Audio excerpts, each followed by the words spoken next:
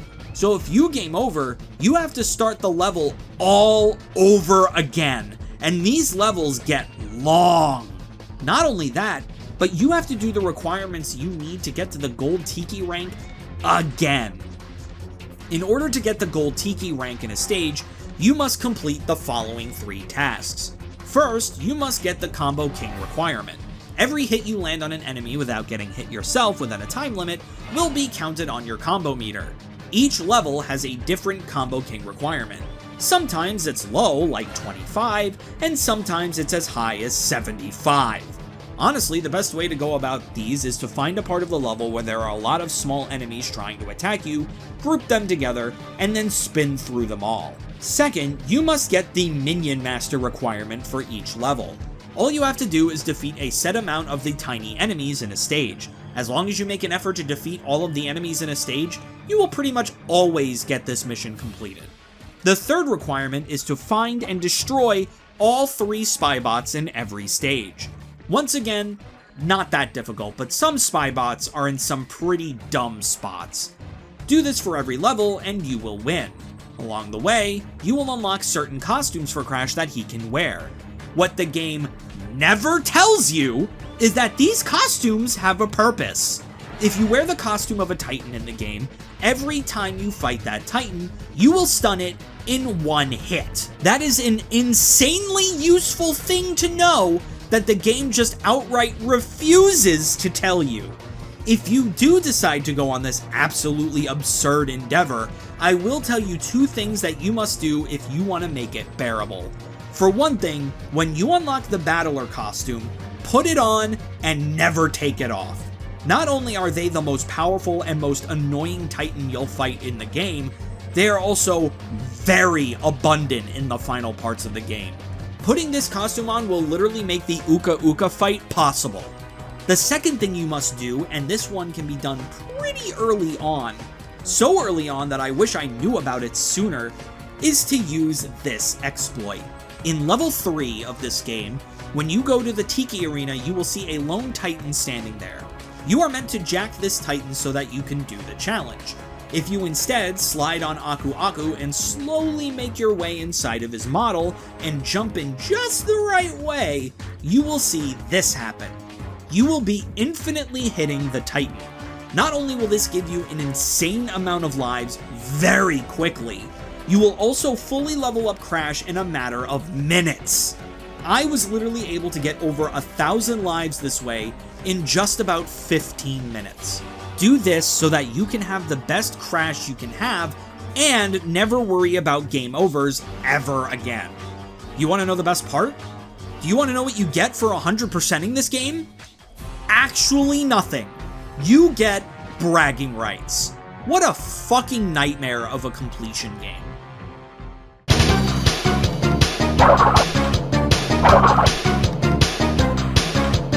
You know, back when I did my previous retrospective on Crash, please don't watch those. They are from before the retrospectives had any sort of format to them whatsoever. Steve and myself were very harsh on Crash of the Titans for what it did to the Crash Bandicoot franchise. In fact, this comment right here was talking about how they thought we were being way too harsh and way too immature about it. And to a degree, they were right. I don't see a horrible destruction of a franchise here anymore. I see the wasted potential for a new IP. Crash of the Titans should not have been a Crash Bandicoot game at all. If it instead opted to make an entirely new cast of characters, I feel like that not only would I like Crash of the Titans better, but the gaming community at large would like Crash of the Titans better. With a cringeworthy story, gameplay that is fine enough but doesn't feel like the gameplay of a Crash game, redesigns of beloved characters that are just downright awful, music that almost hits the mark, and a very, very frustrating completion process, Crash of the Titans just isn't it. If they really thought this was a natural evolution for the Crash Bandicoot series going into the modern age, I want to know what world they live in where Crash 3 leads into this in any sort of seamless way. Playing this game made me miss old Crash. With all of that in mind, Crash of the Titans gets my overall rating of a C. I am not looking forward to having to play this game 2 more times. The year is 2007, and that's right, baby, there's multiple versions of Crash of the Titans. Today, we will be talking about the elusive GBA version of this thing. Finding information on the development of this game is surprisingly difficult. In fact, if you look on Wikipedia, there isn't a single mention of this version of the game at all. There's only a page for the console version and the DS version. What we do know is that this version of Crash of the Titans was developed by Amaze Entertainment and produced by Sierra Entertainment. Will this mysterious game be worth unearthing, or should this game be left forgotten by history? Let's find out.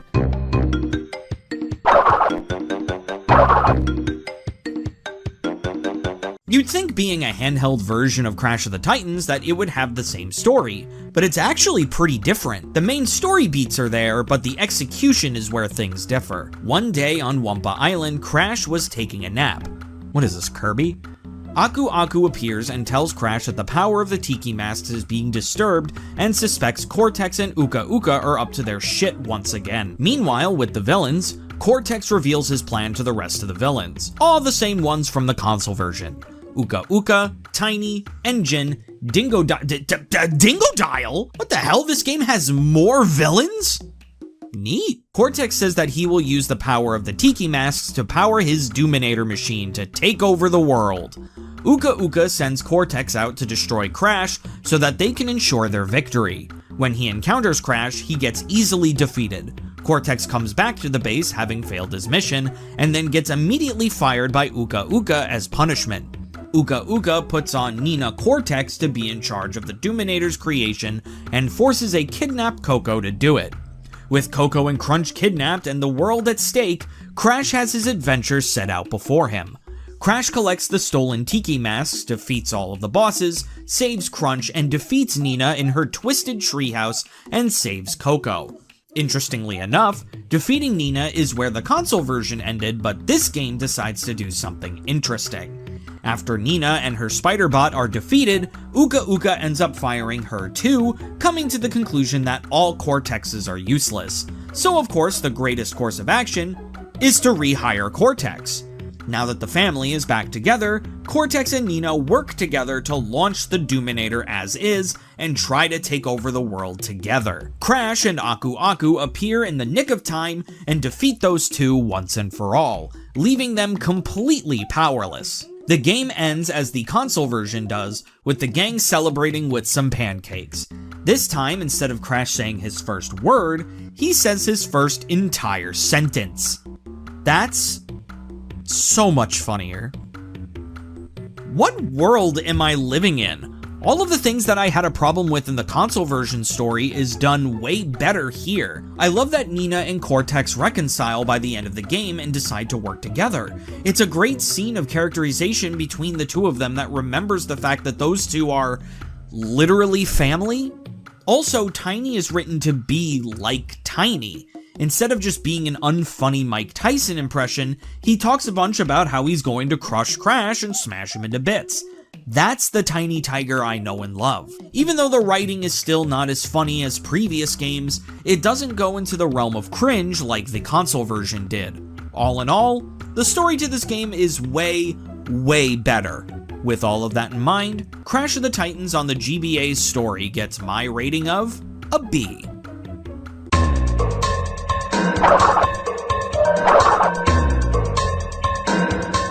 Crash of the Titans on the GBA is literally a one-to-one recreation if Crash of the Titans was 2D.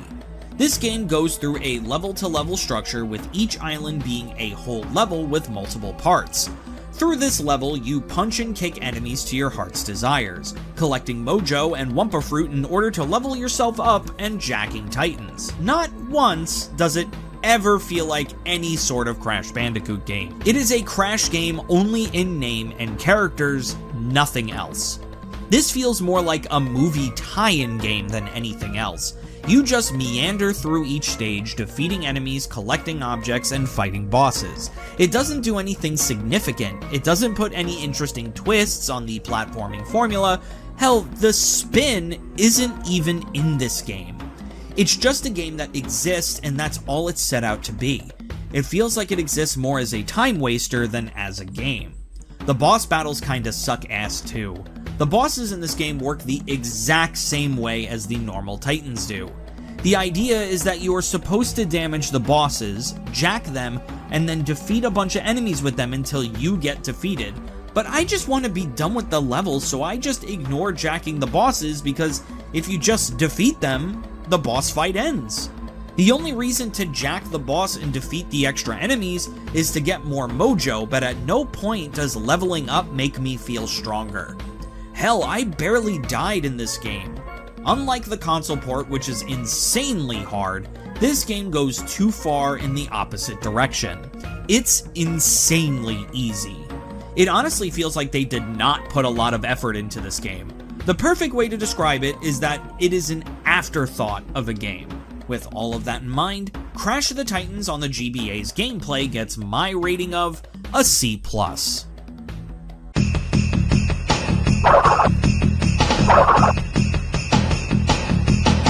Not only does this game have the bad redesigns of all the characters, but it also tries to make the 3D models work in 2D again. It just kinda looks cheap. I don't understand how Crash the Huge Adventure was able to make the original Crash model look so good in 2D, and then every game afterwards just made it look cheap. What does look good is the art used in the text boxes. The sprite art of the redesigned characters actually looks pretty good and stylized. Honestly, I would have preferred if this game took a more bold approach and made nice stylized 2D sprites, rather than just trying to make 3D models 2D again. I feel like it would have worked to this game's advantage. The music in this game certainly tries. I have to give it credit for being very upbeat and trying to be fun and happy-go-lucky. Unfortunately, to me, the game's soundtrack lacks cohesion. There is no central theme to the soundtrack to make it sound like one unified soundtrack, other than it sounding like it belongs on a Game Boy Advance. The console version at least tried to keep this tropical jungle type sound within each song. This game does whatever it feels like. I do have to say though, that the final boss theme is pretty terrible. Like, god damn, it tests my mental fortitude. Thank God the final boss is easy as balls, or else I'd go nuts from having to hear this song over and over again. Like, listen to this crap.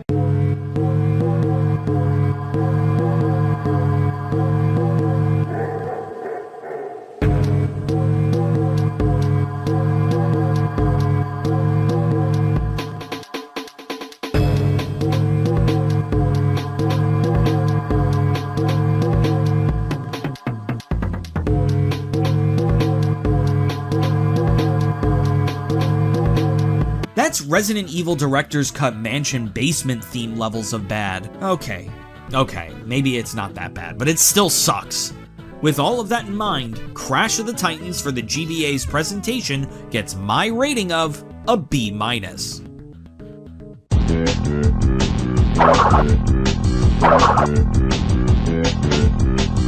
To complete Crash of the Titans on the GBA, you must beat all of the levels, defeat all of the bosses, collect all of the tiki masks within each stage, and beat all of the arena battles for each level. In every stage in the game, there are a certain number of tiki masks for Crash to collect of varying colors. These are just rewards for exploring the stages. If there's a branching pathway, chances are there is a tiki mask at the end of it. Collecting these tiki masks are actually kind of annoying for two reasons. Firstly, the stages are so long that going back into a stage to search for whatever tiki mask you missed is really annoying. You're able to fast travel to certain parts of the stage, but the problem is, there is no indicator for which parts of the islands you got all of the masks in. so you have no choice but to start from the beginning. The other annoyance is that if you go too far on a branching path and then realize that it's just the way to go to progress through the stage and you want to go back to explore, the game won't let you. There are plenty of times in every stage where the game will refuse to scroll left to get to a previous part of the same level. This makes exploration really risky and really annoying because there is no indication which direction is the rest of the stage and which is a dead end that leads to a tiki mask. The game wants you to explore to find these secrets, but also actively punishes you for not being psychic because they aren't clear enough with their level design. Getting all of the tiki masks in a stage will unlock the arena for that island. All the arena tasks you with doing is defeating a set amount of waves of enemies. Completing these contributes nothing to the completion tracker in the game, and there's also no completion reward for completing the game as far as I can tell. Plus, research on this game is scarce. All you get is the words 100% complete underneath every island. I mean, the game isn't super hard to complete, so I'm not too upset at the lack of completion bonus, but it was just annoying enough for me to still want one. I wouldn't really recommend completing this one.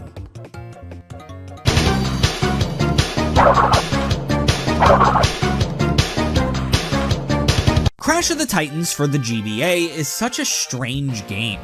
With an admittedly improved story, gameplay that just exists, a presentation that is mediocre at best and terrible at worst, and a completion that's easy but still annoying and offers no reward, Crash of the Titans for the GBA just feels like an afterthought of a game rather than something that Amaze tried to make legitimately good. It feels like what happened is that Sierra Entertainment wanted a handheld port of the game, Amaze said, "Oh, we're producing the DS version," and then Sierra went, "Great, what about the Game Boy?"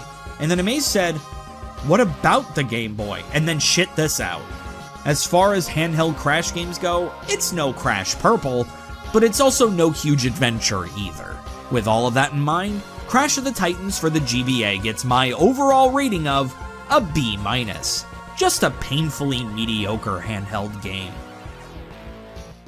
The year is 2007 and we're still talking about this game? Yeah, we still have the DS version of this game to go over. Just like the GBA version, this version of the game was also developed by Amaze Entertainment and published by Sierra Entertainment. Their goal with this version of the game was to preserve the gameplay from the console version while also playing to the DS's strengths, utilizing its touchscreen and microphone features. Will this create a unique experience worth playing, or will this game just come off as gimmicky? Let's find out.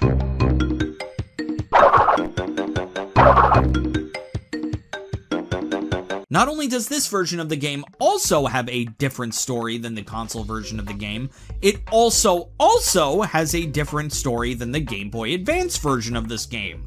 In fact, out of the three stories, this one is the most different. You know how the most important story points in the other two games is that Cortex gets fired by Uka Uka and replaced with Nina?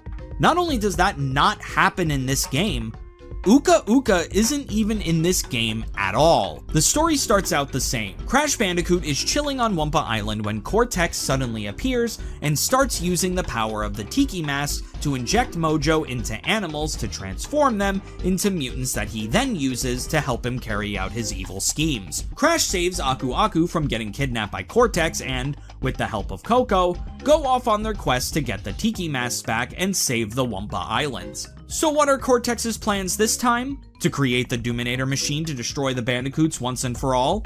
Nope, not this time. In this version of Crash of the Titans, Cortex is creating a giant robot called the Cortex Bot, which will take over the world with its funky dance moves.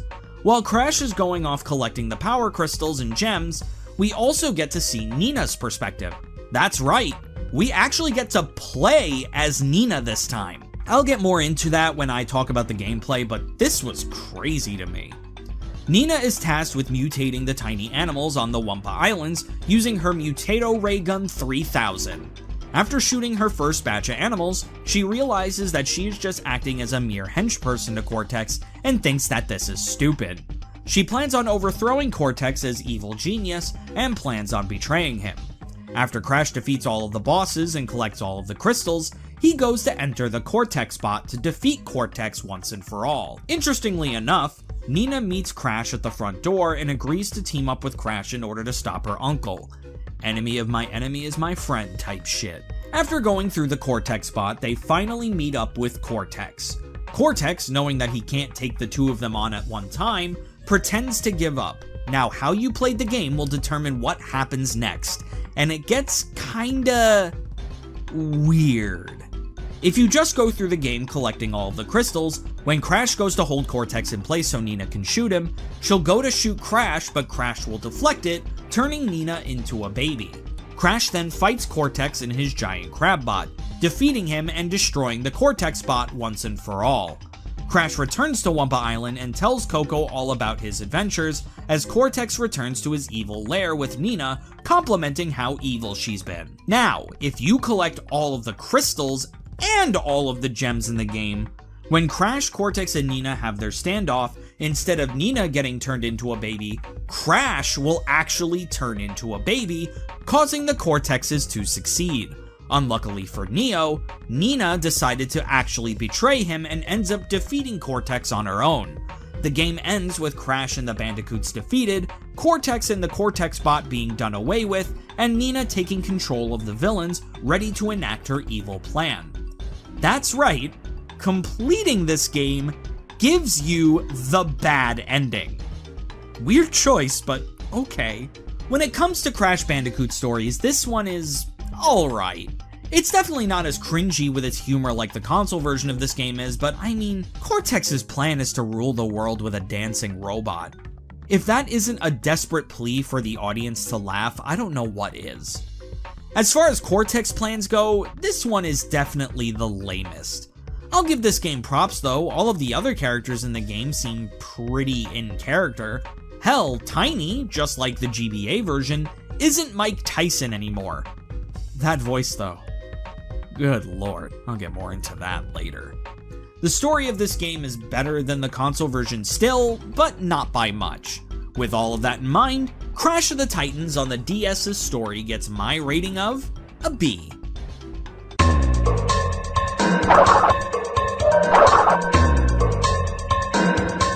I can't believe it.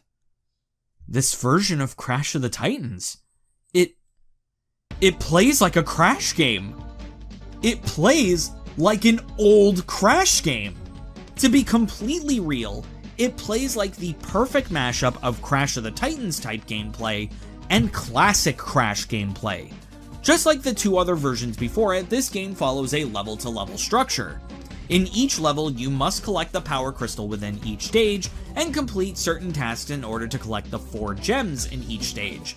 Hell, they brought back having to break all of the boxes in a stage.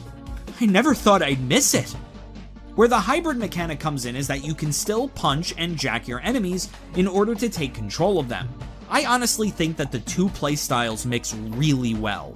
The spin doesn't even make you tired anymore. It's part of the combo. I said that.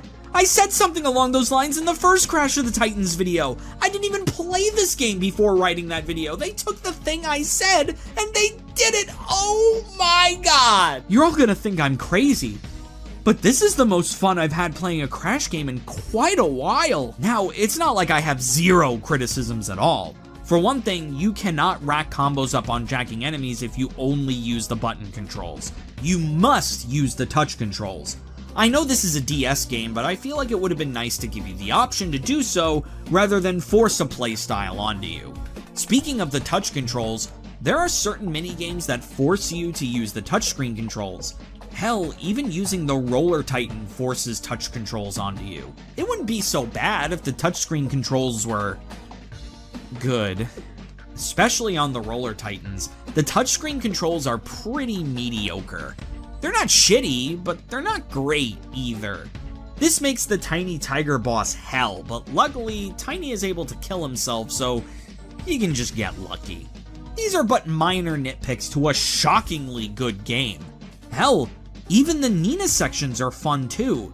These stages remind me of the Cortex levels in Crash Twinsanity. All you have to do is shoot a certain amount of animals with your Mutato Raygun 3000, and then the stage ends. It doesn't overstay its welcome. It's so cool when you go inside of the Cortex bot and you have to switch off between Crash and Nina throughout the stage. I'm a sucker for final stages like this. It explains why I like a lot of Sonic finales. With all of that in mind, Crash of the Titans for the DS's gameplay gets my rating of an A.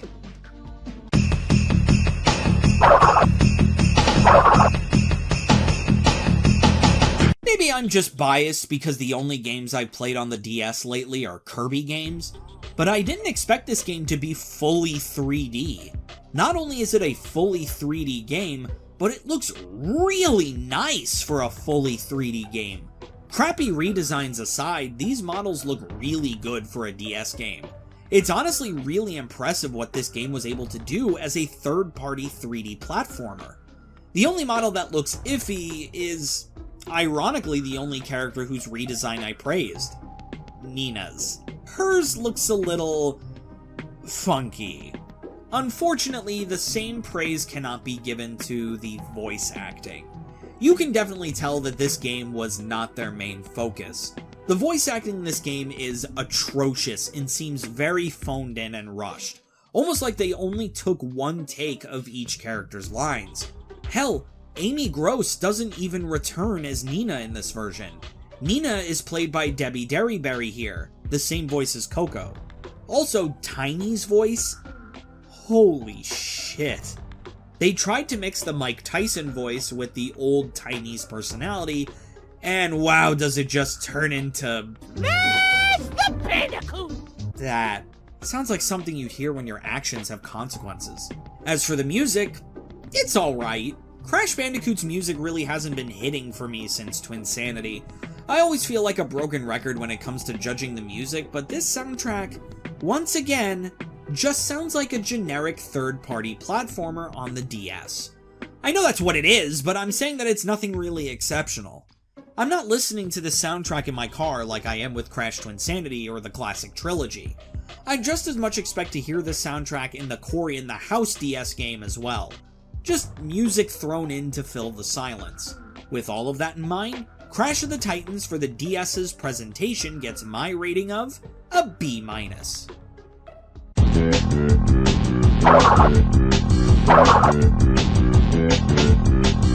Shockingly enough, completion of this game is actually pretty tame and really fun. To complete Crash of the Titans on the DS, you must collect every Power Crystal and Gem in the game.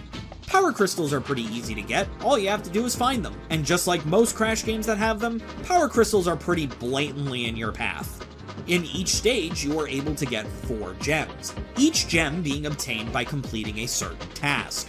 The first gem is obtained for collecting every Tiki Mask within a stage. Just like the GBA version, there are hidden Tiki Masks hidden throughout the stage that Crash can find. None of these are super hard to find, I would usually only miss 1 or 2 when I finish the stage. The second gem is gotten by meeting the Mojo quota for the stage. Mojo is essentially the Wumpa fruit of this game. You collect it from beating enemies, breaking boxes, or just collecting the ones lying around. Meeting these quotas is the easiest fucking thing to do in the world because if you chain jacks between Titans, you get a multiplier that makes Mojo worth up to 5 times their usual amount.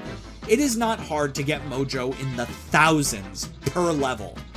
The third gem is obtained by breaking every single box in a stage. Now that's the Crash Bandicoot I know and love. What's a cool addition that I really love that blends the old and new is that some of the boxes can only be broken by the Titans. It's such a small gameplay detail, but it makes the old and new aspects of the gameplay really come together. The final gem is obtained by beating the minigame for each stage. Every stage comes with a minigame that uses the touchscreen controls to beat. Just beating them will get you the 4th gem. There's also Tiki Masks hidden in these minigames, so look out for them as well. As I said before, your completion reward for getting all of the crystals and all of the gems is to get the bad ending of the game. You get the ending where Nina wins. This kinda rubbed me the wrong way, especially since when I play these games, I usually go for completion first. I make sure to collect everything before beating the game. so to just work hard at playing the game only to be stuck with the bad ending felt a little strange. I guess they thought it would be cool to show you a what-if scenario, but that's what the non-100% endings are for. 100% endings should always be canon. I'm looking at you, Crash 1. Either way though, the completion of this game is pretty fun, and I definitely would recommend it. That final boss fight with the crab robot with Nina is pretty damn tough though, so be warned.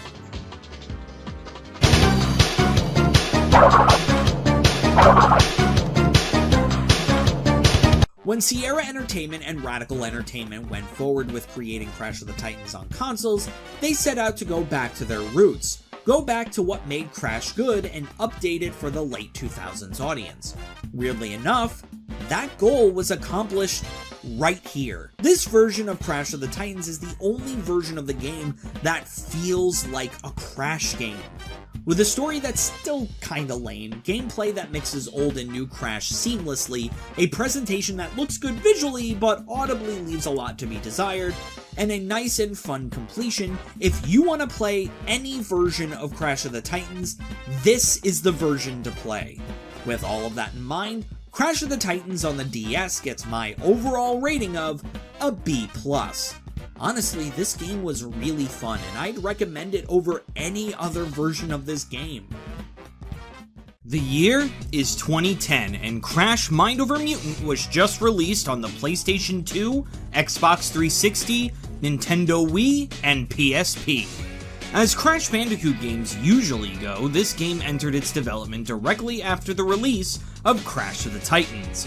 Once again being developed by Radical Entertainment and being published by Activision after Activision acquired Vivendi Universal, this time the developers used the fans' wishes as inspiration towards how they would handle this game.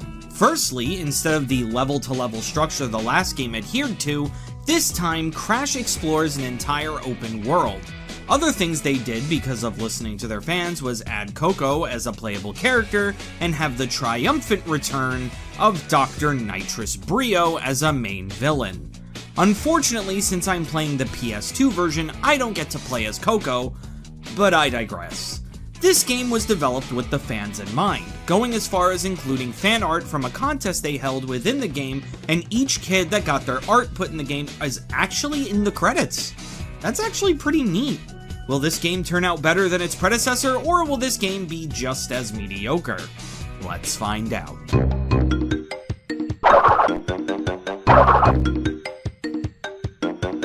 Sometime after the events of Crash of the Titans, Dr. Cortex and Embryo, who have been fighting since Crash 2, decided to put their differences aside and work together once again. Together, they create a device called the NV. On the surface, the NV is a device that is a virtual reality personal assistant and entertainment system. So essentially, the MetaQuest. There was a secret function to this device, however. It would permanently attach itself to its user and transform them into ravenous beasts, hypnotized to do the doctor's bidding. So essentially, the MetaQuest. We also find out that the NVs are powered by bad mojo. Where is Dr. Cortex and Dr. Embryo getting all of this bad mojo? They betray Uka Uka and suck the bad mojo right out of him against their will. That's right. Instead of Uka Uka calling the shots and pushing Cortex around, Cortex decides to take his main villain role back for this game. Dr. Cortex and Dr. Embryo mass-produce their NVs and send them to every denizen of Wumpa Island for free. Coco and Crunch end up falling under the NV's control, but fortunately for the world, Crash's NV malfunctions and Aku Aku's doesn't fit. When they see what the NVs end up doing to Coco and Crunch, Crash goes on his quest to save his siblings from themselves and stopping the doctors from carrying out their plan.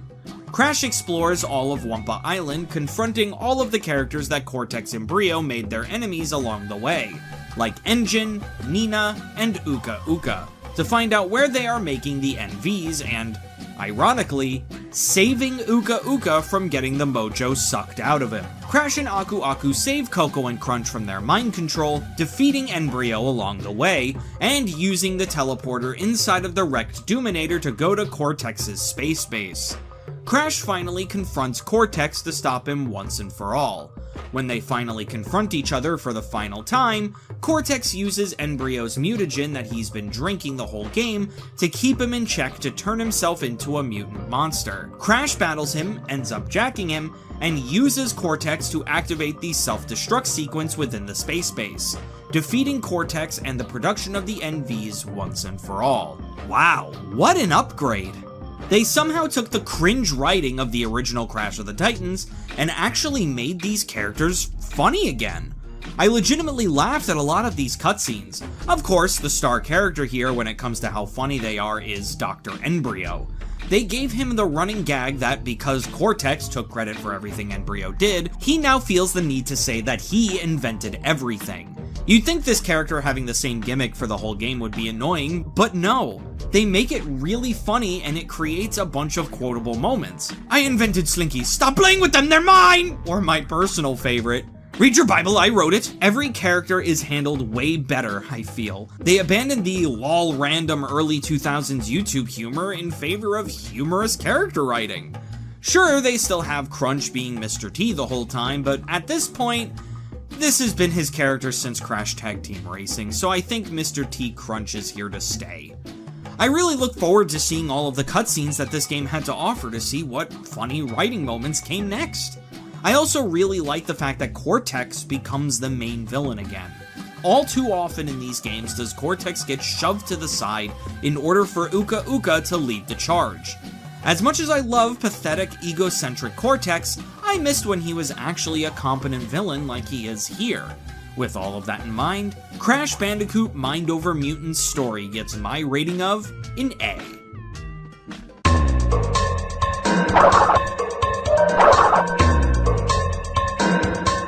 Crash Mind Over Mutant works pretty similarly to its predecessor. You run, you jump, you punch, you jack, you spin, you get tired! There are a few differences between the gameplay of this game though. The first difference being a nice quality of life change. Now, when you jack an enemy, you can hit the right trigger and it will hold that Titan for you. You can then choose to stay as Crash in order to do some platforming, or you could jack another Titan and then switch between the two. This is an amazing quality of life change, especially when it comes to the next aspect of the gameplay that they changed. Once again, gone is the level-to-level structure that Crash of the Titans used, and now we're back to an open-world Crash game. This has its good and its bad points. It's good because it allows for a lot more exploration and opportunities to find secrets that a level-to-level structure just doesn't let you do. It's bad though, especially in this game, because now whenever you need to travel to another part of the map for a new mission, it causes a lot of backtracking.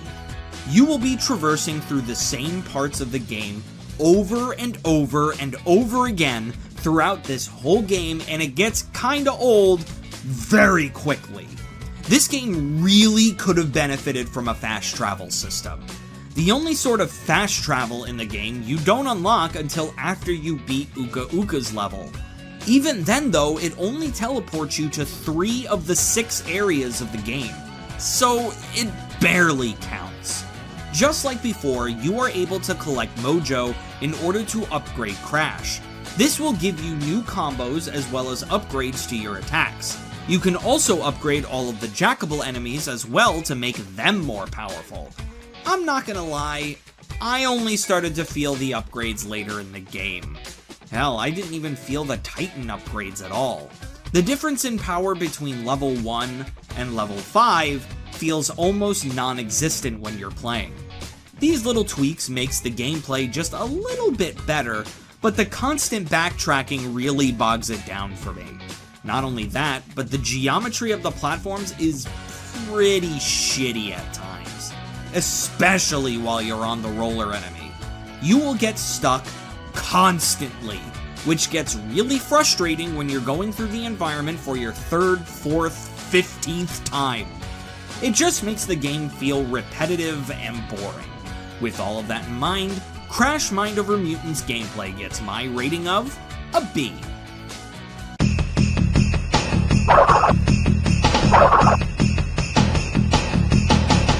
This game does much better when it comes to some of the environments. Instead of having a color palette that gets murkier and murkier the more it goes on, we got some bright greens to bright blues to vibrant oranges to dark purples. It's quite a nice variety of environments instead of just looking at nothing but murky greens and beiges throughout a whole game. Sometimes the environment inside of the Dark Mountain is a bit too dark, but that really only became a problem in that level. Now for the music. I appreciate what the game is trying to do. The soundtrack within itself is very coherent, having a different genre of music for each area in the game while having this slidey synth playing in the background to keep the soundtrack together. It's a great idea that both makes the soundtrack sound varied, match it to its environment, yet keep it feeling like it's one cohesive soundtrack. My problem is that the music fades way too much into the background. Much like titles such as Crash Nitro Kart, the music consists of too many backing track sounding parts with no main melody to hold on to. This makes the music fade in with the game's sound effects and voice clips, making the music wholly invisible. Even the boss themes are pretty insignificant. None of the tracks are bad, just nothing to listen to on the way home from work. Now for the thing I really wanted to talk about in this section. The cutscenes. Good lord, the cutscenes in this game are so cool. So for every chapter in the game, for whatever reason, the game developers decided that each cutscene should be animated in a different animation style. We got a style mocking puppets, old-timey cartoons, comic book style, South Park, and even anime. Honestly, I don't know why they did this, but for some reason, I really vibe with it. It's just the right amount of goofy for it to actually work. With all of that in mind, Crash Mind Over Mutant's presentation gets my rating of a B+.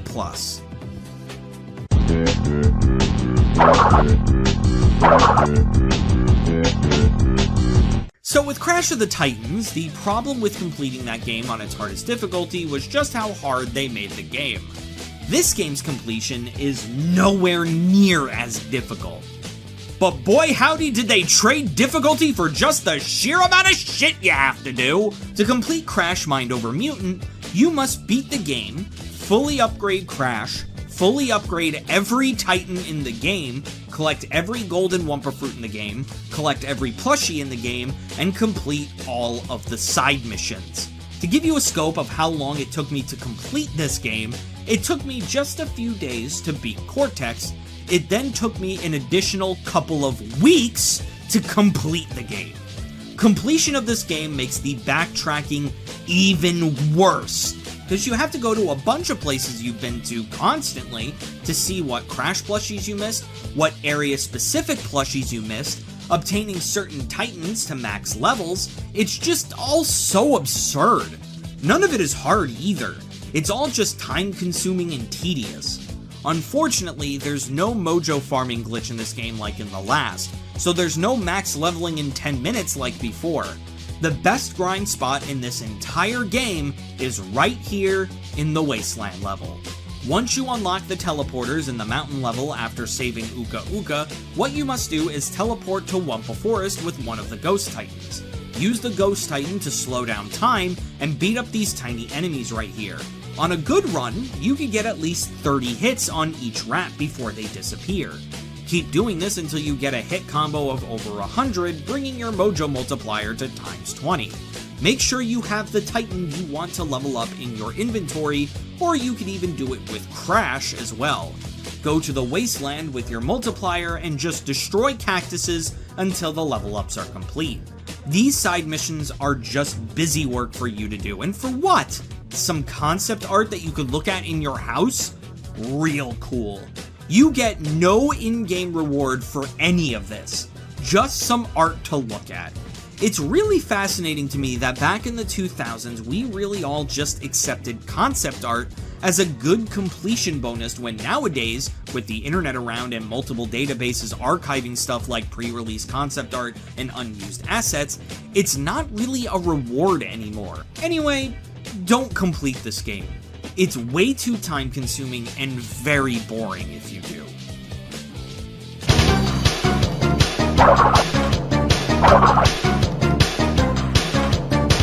Crash Mind Over Mutant really tried its absolute hardest to make the Crash of the Titans formula work, and honestly, they almost got there. With improved comedic writing that actually made me laugh at times, gameplay that is better in some aspects and absolutely tedious in others, presentation that is spot on even with its weirder choices, and a long and tedious completion, Crash Mind Over Mutant was definitely a step in the right direction. But you could feel the public outcry for another Crash game that was more so like the originals and not what we have here. What's very unfortunate is that this is where the Crash Bandicoot series lied for a long, long time. I remember back in the day, after this game released and we saw no Crash Bandicoot release on the PS3, everybody was convinced that Crash Bandicoot was just dead. Before we leave this era, however, we still have one more game to look at. With all of that in mind, Crash Mind Over Mutant gets my overall rating of a B+.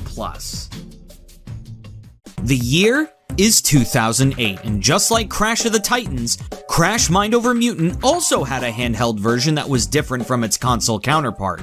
This version of Crash Mind Over Mutant was developed by TOSE, or TOSE, I don't really know which one they prefer, making this the second of 2 Crash games that were developed in Japan. The only other Crash game developed in Japan was Crash Boom Bang. God, I hope that isn't an omen for things to come. I'm kinda coming into this game with higher hopes than I thought I would have had. Not only was the DS version of Crash of the Titans actually really fun, but Crash Mind Over Mutant's console version was a vast improvement over the original. Will this game be a match made in heaven, or will I have to suffer through more of Crash Bandicoot's everlasting mediocrity? Let's find out.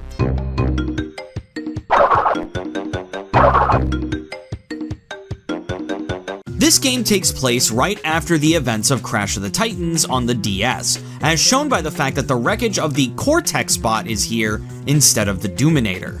One day, Dr. Cortex creates the NV, a virtual reality entertainment system that is actually a portable version of both the Evolvo Ray and the Cortex Vortex. Its prime function is to take control of its users and mutate them. Crunch ends up buying a bunch of them for himself and his friends, Crash's breaks, Aku Aku's doesn't fit, and Coco and Crunch get mind-controlled. Much like the console version, Crash and Aku Aku have to save the other Bandicoots and stop Cortex once and for all. Doesn't it feel like there's a lot missing? For one thing, there's no Uka Uka once again, and more importantly, there is no Dr. Nitrous Brio. He was the best part of the story in the console version. Why wouldn't they include him? Hell, Nina is only here for the intro cutscene and then never comes back. None of the boss characters come back either. All of the bosses in this game are just the Titans. Hell, the final boss is a combination of all the Titan mutants called the Chimera. Literally, the only Crash Bandicoot characters prevalent here are Crash, Coco, Crunch, Aku Aku, and Cortex. All of the funny character writing? Gone. Most of the Crash Bandicoot characters? Gone. All of the story writing improvements that the console version had over Crash of the Titans? Gone. All of the charm? Absolutely gone. When you think about it, all of these changes make the story lack any sort of logic. In the console version, we find out that the NVs that Cortex and Brio create are powered by bad mojo that was milked from Uka Uka. Without Uka Uka in this story, how the hell do these NVs work now? How did Cortex get the technology for the Evolvo Ray to be put inside the NVs without Brio? Honestly, I think this is one of the worst Crash Bandicoot stories ever. Yes, I think it's worse than Crash Boom Bang's story. That's how boring and uninspired this story is. With all of that in mind, Crash Mind Over Mutant for the DS's story gets my rating of an F.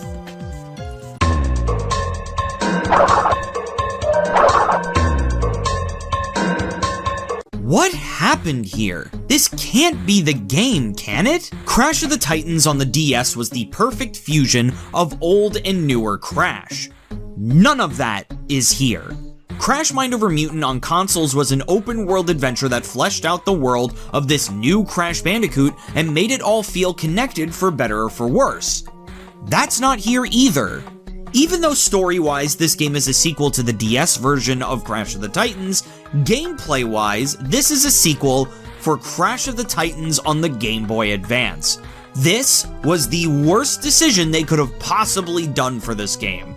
They had 3 different gameplay styles to work with, and they went with the most boring one? Enough comparisons. Just like its predecessor, that's a comparison. Crash Mind Over Mutant on the DS keeps the level-to-level structure of Crash of the Titans. Much like the Game Boy Advance version of Crash of the Titans, each level is a 2D side-scroller where Crash can beat up and jack Titans. The only goal that you have is to get to the end of the stage. That is it. There are a bunch of Wumpa Fruits to collect, all they do is give you health. There are a bunch of boxes, but they don't matter. Hell, after a while, collecting Mojo barely matters. The way Mojo works in this game is slightly different than usual. When you collect Mojo, it gets put into a gauge. When the gauge is full, you can do one of 2 things with it. You can spend the gauge to make Crash invincible for a short time, or you can use them to contribute towards powering up your Titan.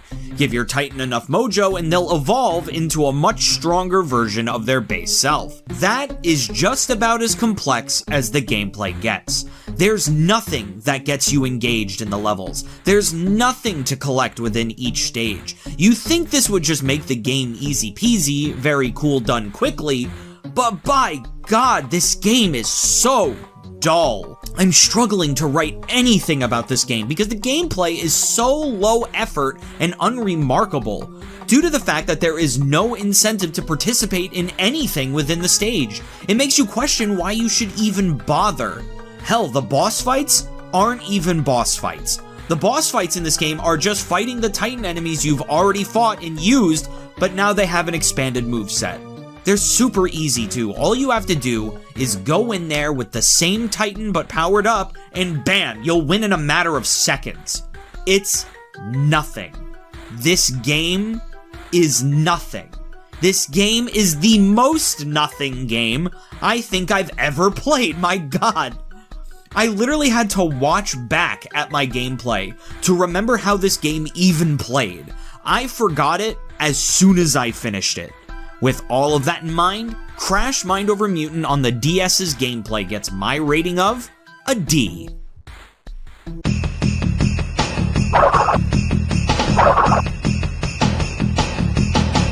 So graphically, this game isn't the worst. The models of all the characters actually don't look half bad. They look way better than they did in the DS version of Crash of the Titans, especially Nina. Too bad Nina appears for all of 2 seconds in this game. Everything looks as it should, and I gotta give this game credit. For as many cliche video game environments this game has, it has a couple of cool ones too. Of course you get your woods, your desert, and your evil lab, but you also get a cool crystallized mountaintop level and a polluted forest level. These set pieces look really nice with amazing graphic design and cool backgrounds. That kind of makes it sting much more that the gameplay doesn't allow you to enjoy the artistry here that much. I would complain about the lack of voice acting, but after Crash of the Titans on DS's attempts, Mr. Bandicoot! Yeah, no, I'm glad they went back to the text boxes and small voice clips. Now, the music. I'm so sick and tired of the music in these games being a whole lot of nothing. I'm not kidding when I say that a lot, and I mean a lot, of the songs in this game sound the exact same. If you told me that these were just 3 variations of the same song, I'd believe you. I think that what really contributes to the boring nature of this soundtrack is that there isn't enough of it. Every level in a single world will have the same level theme. I know this isn't uncommon for Crash games, but previous Crash games did this in a much smarter way. In classic Crash, every time you entered a type of level, you would hear the same song. For example, in Crash 2, every jet ski level has the same song, every sewer level uses the same song, and every jungle level uses the same song. This is the smart way to reuse songs though, because you're not hearing the same exact song 5 times in a row and then moving on. More than likely, you'll hear 4 to 5 different songs per world, so you don't have time to get sick of any single song. In this game, you have to hear the same boring song for 8 levels in a row. The boss themes are just as boring. Like, listen to this boss theme.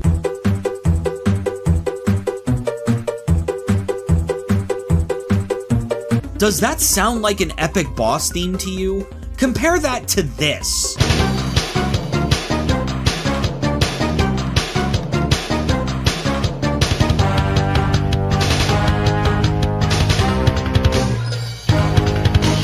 It's no contest. The only song in the entire game that I remembered and, dare I say, liked, was the bonus level theme. It perfectly matches the tension you feel trying to get through these bonus levels as quick as possible. That bass line goes so hard. As for the rest of the game's soundtrack, just like Crash in the sole video that exists on YouTube of this OST, I'm sleeping. With all of that in mind, Crash Mind Over Mutant for the DS's presentation gets my rating of a D.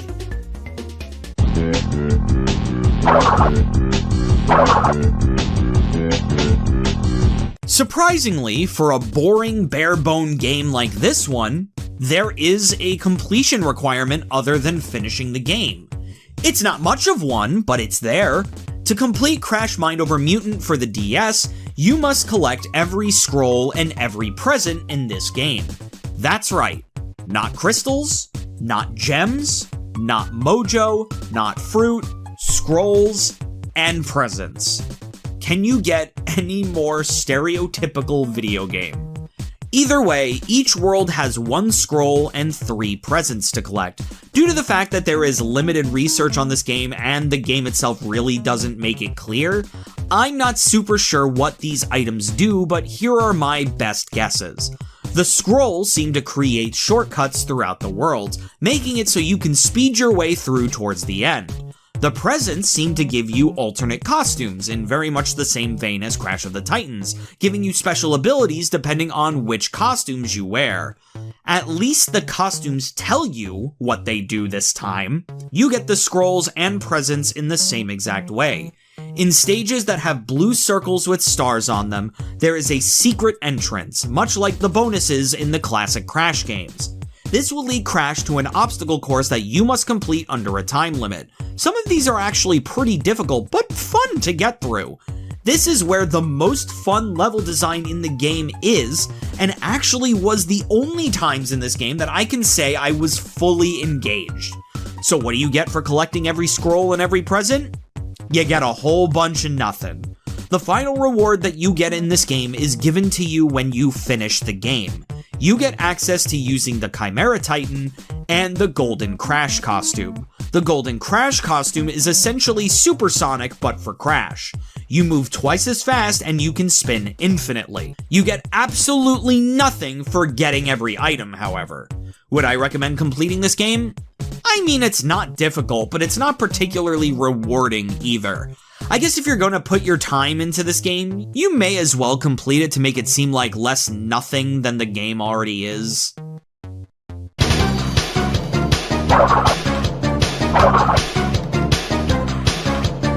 I'm not exaggerating when I say that I think this is one of the most boring games I've ever played.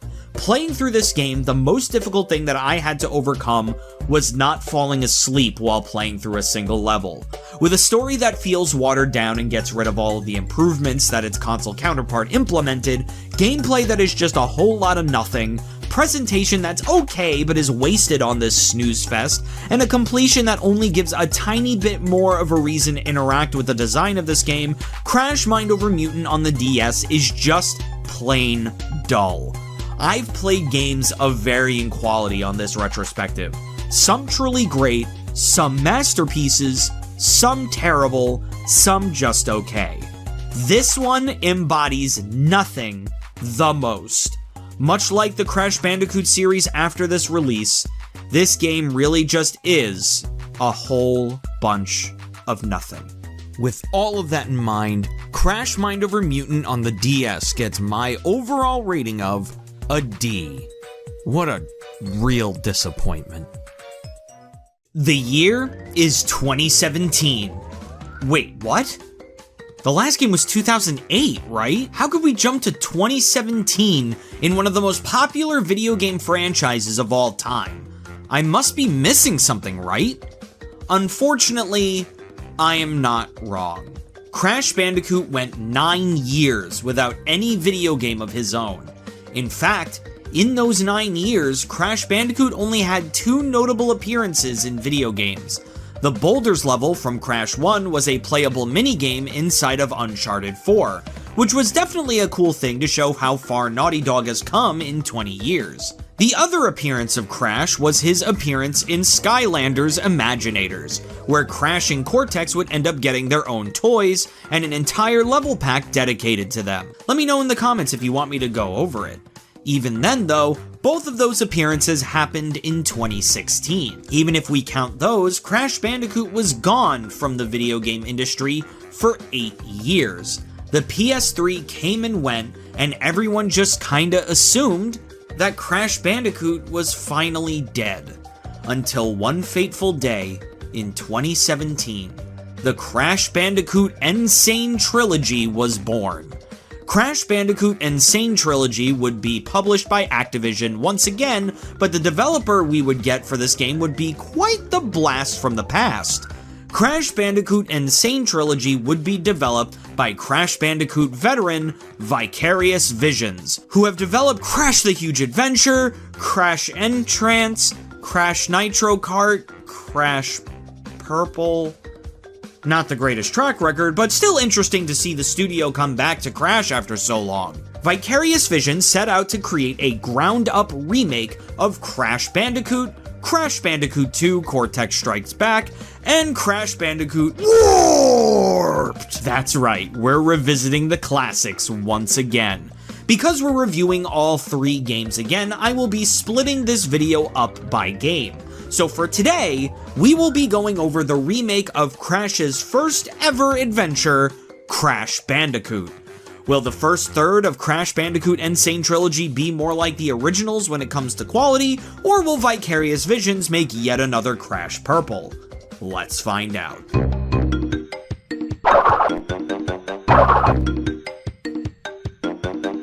Alright, as per usual when it comes to remakes, I don't want to waste too much of your time repeating what I've already said before, so, you ready for this again?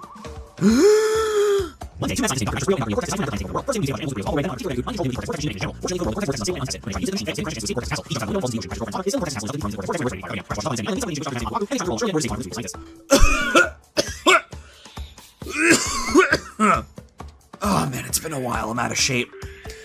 As for how this version of the story stacks up against the original, it's pretty much the same. There's only one real difference between this game and the PS1 version, and that's the characterization of Tawna. Instead of just being held captive as a damsel in distress, we do see that she tries to fight back against the henchman scientists. Some may call this ticking a box for girl power in the modern day, but when you really think about it, it makes the story make more sense. If Tawna was truly captured and was being prepared to be put into the Cortex vortex, why the hell does it take so long for her to undergo mind control? It makes much more sense that she is in the castle fighting Cortex, Brio, and their henchmen, struggling against them, giving Crash the time to get back to Cortex's castle and save her. Interesting how such a small change can make the whole game's story make more sense. Because of that, I'll give the N-Sane Trilogy version of Crash 1's story a single letter grade above the original. With all of that in mind, the N-Sane Trilogy version of Crash 1's story gets my rating of an A++.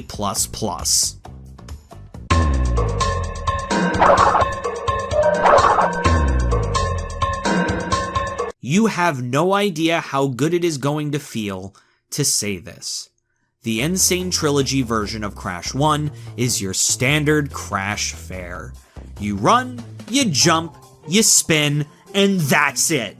No beat 'em up sections, no jacking Titans, Just plain, simple, clear as crystal, bona fide, as blunt as an atom bomb, undeniable, egotistical, power struggle at the expense, the American dream, the American dream. Do you get it? I did that joke from the original version. That's what they call a callback. Well, you missed it. It flew right over you. I gotta stop.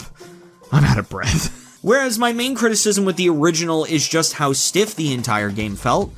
Well, I guess they used some KY jelly because that shit has been lubed up to hell. Right smack and ready to go. Why do I get cursed when I talk about things I like? The stiffness of the original game is gone. Crash moves as smooth as he does in Crash 2 and 3, and it makes a lot of the platforming challenges that the first game brought to the player much more manageable. One of the best examples is in Sunset Vista. Right at the beginning of the stage, there are boxes on the other side of this wall. In both games, you must jump around the wall by, well, jumping around the wall. In the original, this was a test of your thumb's fortitude to get Crash to move in the way you needed him to. In this game, smooth, clean, like butter, chef's kiss, easy peasy. This game also adds analog stick support to the game, which definitely helps with situations like these too. But I can't help but stick to the classic D-pad controls. The game was designed around D-pad control. I'm gonna use it. They also fixed the issues of how obstacles timing works. Before, especially in stages like Sunset Vista, some obstacles would start as soon as they are on screen. This resulted in times where the timing of two obstacles you were meant to avoid at the same time would perfectly line up so that there was no opportunity to go without getting hit or, at worst, dying. Sometimes this torch and the bats that would fly above would alternate one after the other. Now, the obstacles work on a global timer, so the obstacles are lined up exactly as intended, giving Crash a fair shot to get through without accidentally fucking himself. Don't let the better controls and level design fool you though. This game is still pretty difficult to get through. You can't blame janky platforming or bad timing this time, they fixed all of that. If you die, it's your fault. Those are the best types of platformers. The Sane Trilogy really did just take all of the bad parts of Crash 1 and tweak those things to make the game even better. That is textbook what a remake is supposed to do. What's also cool is that this game gives you the ability to play as Coco as well. I honestly appreciate the fact that she doesn't play any differently than Crash. If she did, there would be a risk of everyone wanting to play as Crash or Coco based on who was better. Since Crash and Coco play pretty much the same, it's all a matter of aesthetics and puts Crash and Coco on equal ground. With all of that in mind, the N-Tranced Trilogy version of Crash 1's gameplay gets my rating of an A+.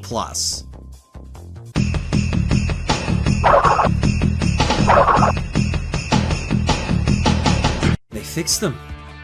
They fixed them all. I'm so happy they fixed them all. These Crash Bandicoot characters finally look like Crash Bandicoot characters again. Not just the characters, the environments, the cutscenes, the bosses, the music, the levels, everything, literally everything is so lovingly and beautifully recreated for the modern age. I'm not kidding. There isn't a single piece of this game that isn't beautifully recreated. You'd think with a modern retelling of the original game that they'd change the dialogue at least a little bit to match with modern writing standards, but no, they don't change a single line of dialogue throughout any cutscene in this game. Every track in this game is made better too. Remember in the first Crash 1 review where there was that one song I complained about? Yeah, that one. Well, even that theme is a fucking bop in this version. That's impressive to build upon and improve almost every part of its presentation. Speaking of impressive, you ever want to see an example of direction and writing driving a good performance for a voice actor? Even though it's only 3 characters, the voice cast for the Crash of the Titans era returned for this game. Jess Harnell, known for Wacko Warner, as Crash, Maurice LaMarche, known for the Brain, as Dr. Embryo, and Lex Lang, known as Goku, I'm not kidding, look it up, as Cortex. Every single one of them brings new life to these lines, and along with the new animation in the cutscenes, this breathes new life into every moment of this game. I don't think I could say enough just how beautifully recreated Crash 1 is from top to bottom. With all of that in mind, the N-Sane Trilogy version of Crash 1's presentation gets my rating of an A+.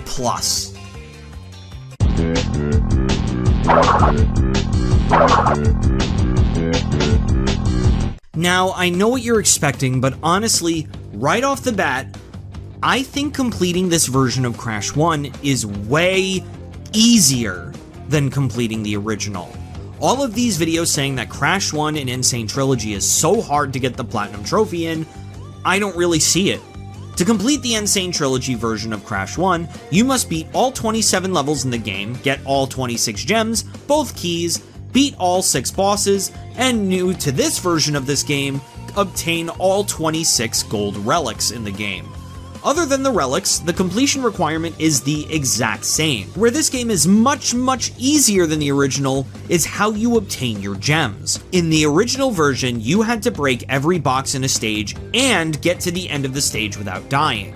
This got very tough, especially towards the end of the game. It was not unordinary to spend over an hour on one level due to how difficult the game could get on levels like Slippery Climb and especially Fumbling in the Dark.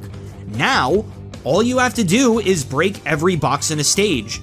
You are allowed to die as many times as you want. The trade-off is that now the boxes in the Tawna, Brio, and Cortex bonuses count towards the total. I honestly love this change because it allows for an easier gem collecting journey while also giving the bonuses, especially the Embryo bonuses, an actual point instead of being weird save points. That's also another thing. Thank God this game abandoned having the gems and bonuses be your save points. Now you can save literally whenever you want. This is much better. I'm not forced to play up until certain levels in order to save. The only gems that require you not to die throughout the stage are the colored gems.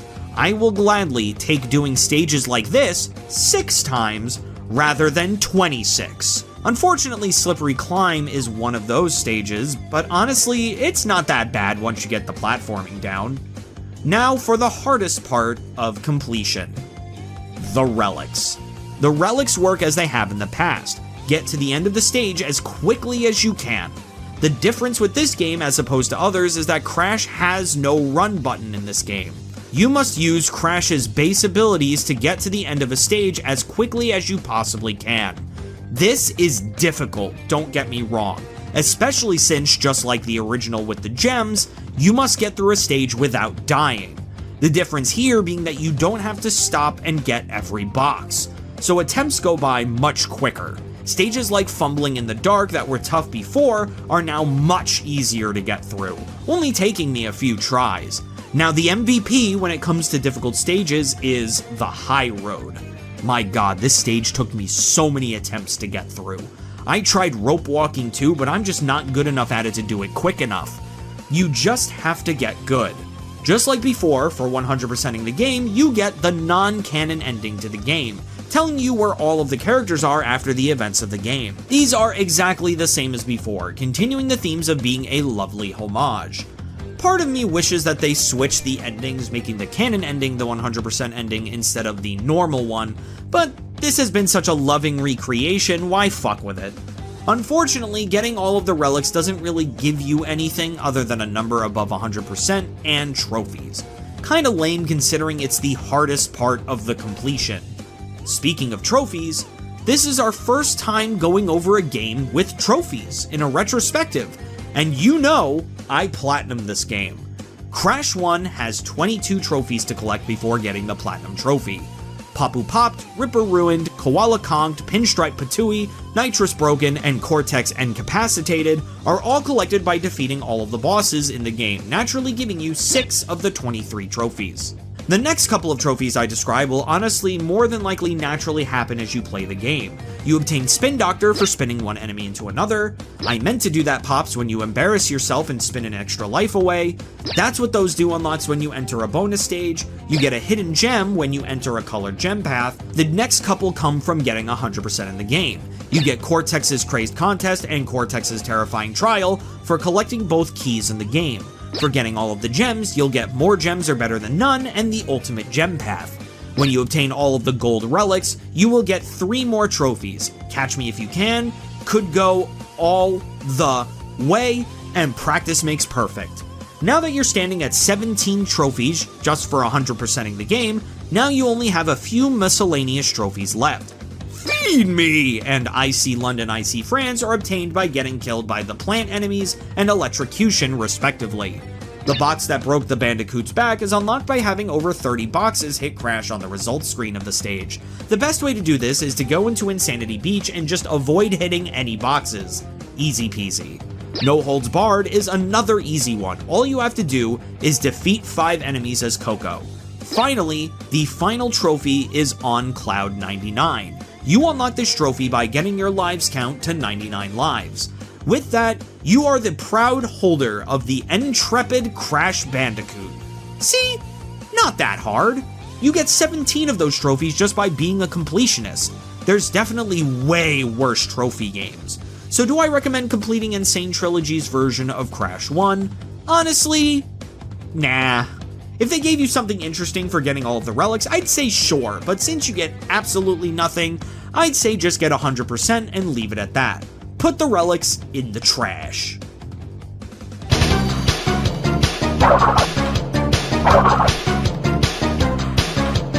Crash 1 inside of the Crash Bandicoot Insane Trilogy is the masterclass on how to remake your game. The story, though kept largely the same, has subtle differences that make it make more sense and breathe new life into the original. Gameplay that improves upon its original and tweaks some things in the name of quality of life, presentation that is a beautiful recreation of the original and doesn't unnecessarily change things for the sake of updating it for the modern day, and a completion that adds more to the game that was originally there. Crash 1 in the Insane Trilogy is an amazing, amazing remake. This is the type of remake that trusts its source material. With all of that in mind, the Insane Trilogy version of Crash 1 gets my overall rating of an A+. Let's hope this quality stays consistent as the games go on. The year is 2017, and this is part 2 of our coverage of the Crash Bandicoot Insane Trilogy. Last week we talked about the remake of Crash Bandicoot, and now we will be doing much of the same for Crash Bandicoot 2 Cortex Strikes Back. Will the greatness of the Crash 1 remake carry over to the Crash 2 remake, or will the game falter as it goes on?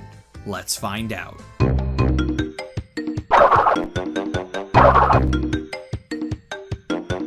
You already know what's gonna happen.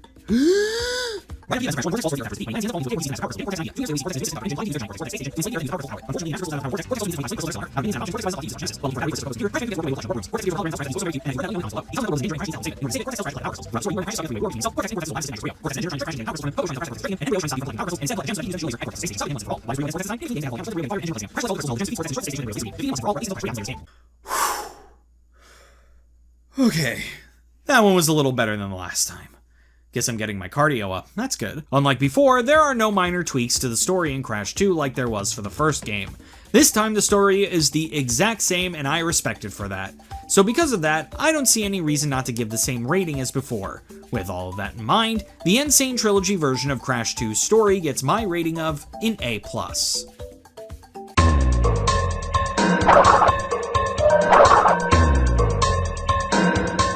Just like between Crash Bandicoot 1 and 2, the Insane Trilogy versions pretty much are the same, but with an expanded moveset. It's your standard Crash fare. You run, you jump, you spin, you never get tired, and now they let you do all of the things you can do in Crash 2. Namely, you can now slide and belly slam. Just like in the original Crash 2, this allows for a whole new slew of possibilities when it comes to platforming challenges in this game. All of a sudden, they can now put things higher than you that you wouldn't have been able to dream of reaching in Crash 1. There aren't a whole ton of new things I can say about the gameplay of this game since it really is just an updated version of Crash 2 with the Insane Trilogy's improved physics and hitboxes. It's just an overall great experience that, just like Crash 1 before it, improves upon its source material. There are a few things I do want to highlight though that really brings this game's gameplay to the next level. When it comes to Crash 2, there are a few gimmick levels. There's levels with the jet skis, levels with the jetpacks, and dark levels. All three of these types of levels were just kinda okay in the original Crash 2. The jet ski and jetpack controls in the original weren't terrible, but they definitely took some getting used to. They're still not the best in this version, but they are definitely an improvement over the original, especially the jetpack. Navigation is less floaty and movement is smoother. As for the dark levels, one thing I appreciate in this version of Crash 2 is that if you run out of light for whatever reason, unlike the original, you aren't automatically fucked. In the original, when it was dark, it was dark. In the Insane Trilogy, it's still dark, don't get me wrong, but you can still barely see the ground in front of you. You're probably still gonna die, but you still have a fighting chance if you lose that Firefly. I also appreciate the minor changes within the game as well. There are instances where, in the original game, boxes would be hidden off screen, and you just have to know that there is a box there. Once again, I have dubbed these boxes asshole boxes. They're assholes. Here though, they move the camera in these instances to at least hint that the box is there in the first place. That's just good design and a great quality of life improvement overall. All in all, the Insane Trilogy version of Crash 2 is just a more polished version of an already great title. With all of that in mind, the Insane Trilogy version of Crash 2's gameplay gets my rating of an A+.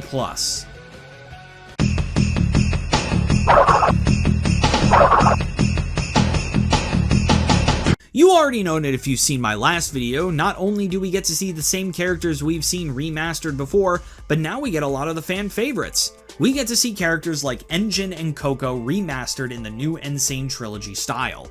I know we technically saw Coco last game since you can play as her, but now we get to see her take her prominent role in the story, speaking in cutscenes, showing her character. We also get to see all of the new environments that Crash 2 brought onto the Crash series completely and lovingly redone and made even more beautiful than they were before.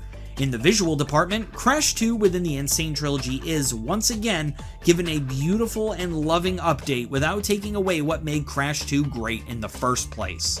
Just like before, the voice actors do a phenomenal job bringing the old cutscenes to life in this vibrant new environment. Joining the major voice cast in this game is Debbie Derryberry, known for Jimmy Neutron, reprising her role once again as Coco. Man, she's been voicing Coco literally ever since Wrath of Cortex. That's 16 years that she's been the same voice. That's insane. Yeah, you can unsubscribe now. As for Engine, who in the Titans games were voiced by Nolan North, has now been recasted to Corey Burton, known for his role as Yen Sid in a bunch of Disney games, including Kingdom Hearts. Corey Burton actually played Engine before, but hasn't been cast in that role since Wrath of Cortex. Lots of Wrath of Cortex mentions right now. I don't like it. Corey Burton does an amazing job as Engine. He adds this freaky little gremlin voice to Engine that was sorely missed while Nolan North was voicing him. Gone is the straight up Peter Lorre impression, and now Engine sounds like Engine again. Once again, I really appreciate the fact that they didn't change a single line of dialogue in this game. In fact, they did way more than I expected. One of the lesser known interactions in this game is if you leave the first level without the crystal. If you do this, Cortex will remind you that you need to collect the crystals. If you keep going through the level without collecting the crystal, Cortex will get more and more frustrated with you as each pass goes. Not only did they recreate these interactions too, they give you a trophy for it. Do I even need to tell you that this game's soundtrack is a banger? The original soundtrack already had some of the best music on the PlayStation 1, and this update does not disappoint. Well, I guess I can't say it doesn't disappoint. There is one song. Now, it's not terrible by any means, but it definitely is eclipsed by the original. That song is Tiny Tiger's theme.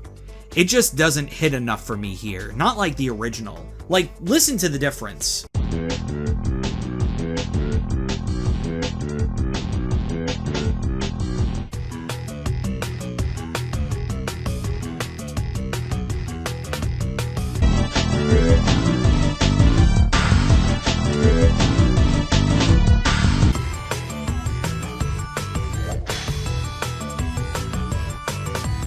It's no contest. Unfortunately, I'm going to have to dock Crash 2 a lot of points for that one, so be ready for an inevitably low grade. With all of that in mind, the Insane Trilogy version of Crash 2's presentation gets my rating of an A+.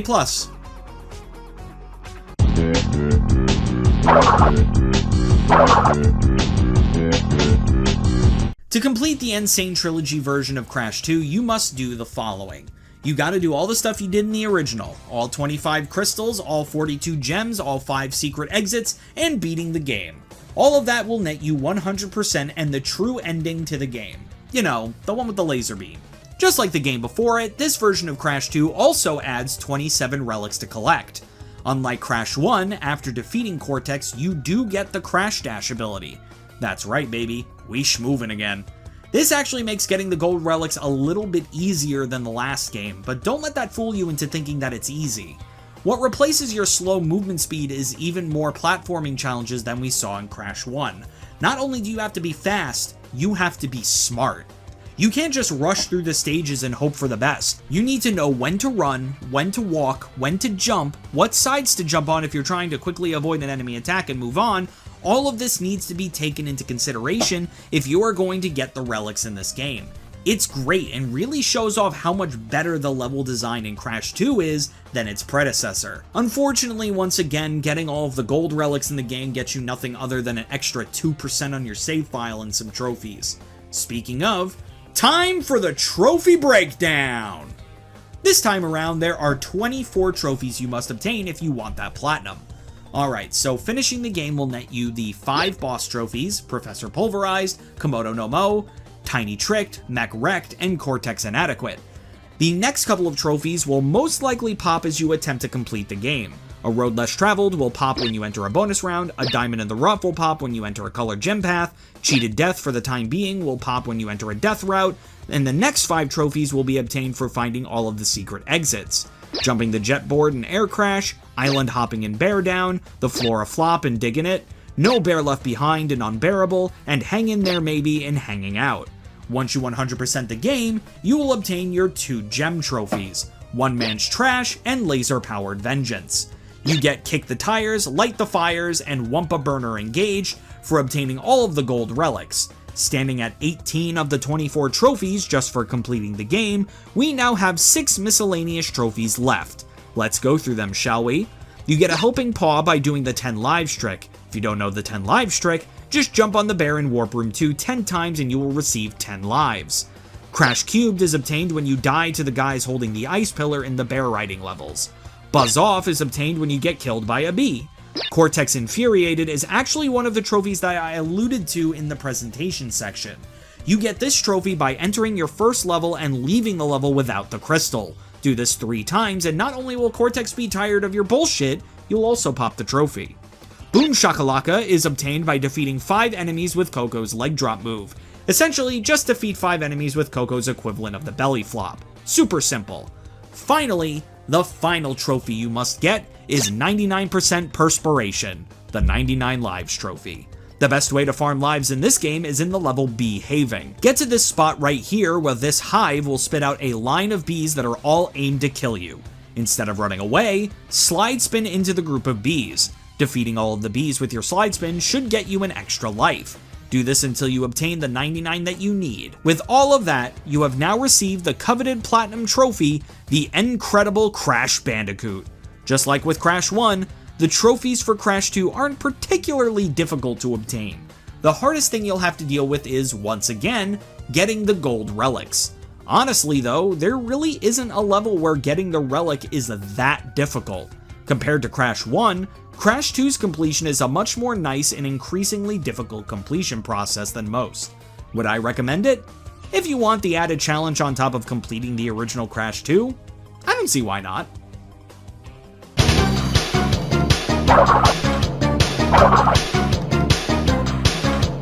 Looks like the great streak is continuing. The Insane Trilogy version of Crash 2 is, once again, a better version of Crash 2. With its already amazing story unchanged, gameplay that expands upon the moveset of Crash 1 and faithfully recreated from its predecessor, presentation that is better on all fronts, and a completion that adds just the right amount of challenge on top of just finishing the game, the Insane Trilogy version of Crash 2 is an improvement over a masterpiece. There's nothing more to it than that. With all of that in mind, the Insane Trilogy version of Crash 2 gets my overall rating of an A+. Not only is this remake just as good as the original, it elevates the original to new heights, showing that its story and level design hold up even in the modern day. The year is 2017. This is part 3 of my coverage of Crash Bandicoot The Insane Trilogy. If you missed the first 2 parts, I would highly recommend pausing this video and going to watch those videos first before coming back here. For those of us who have already seen it, welcome back. Today, we'll be going over the Insane Trilogy version of Crash Bandicoot Warp. You bet your ass I'm bringing that joke back. Will Crash Bandicoot Warp be where this trilogy finally loses its greatness, or will we end this trilogy with a bang? Let's find out.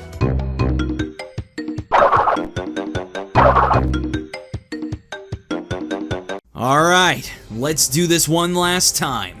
Whew.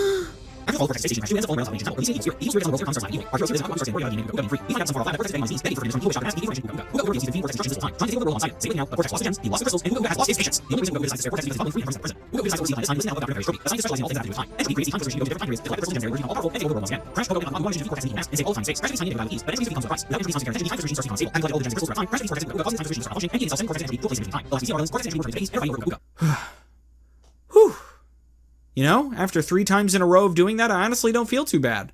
Get your diet and exercise, kids. It's good for you. Can I call this a PSA and have it written off on my taxes now? Just like before, not much has changed with the story, so I'm just gonna save you all the hassle and give it the same rating as before. With all of that in mind, the Insane Trilogy version of Crash Bandicoot Warp story gets my rating of an A+.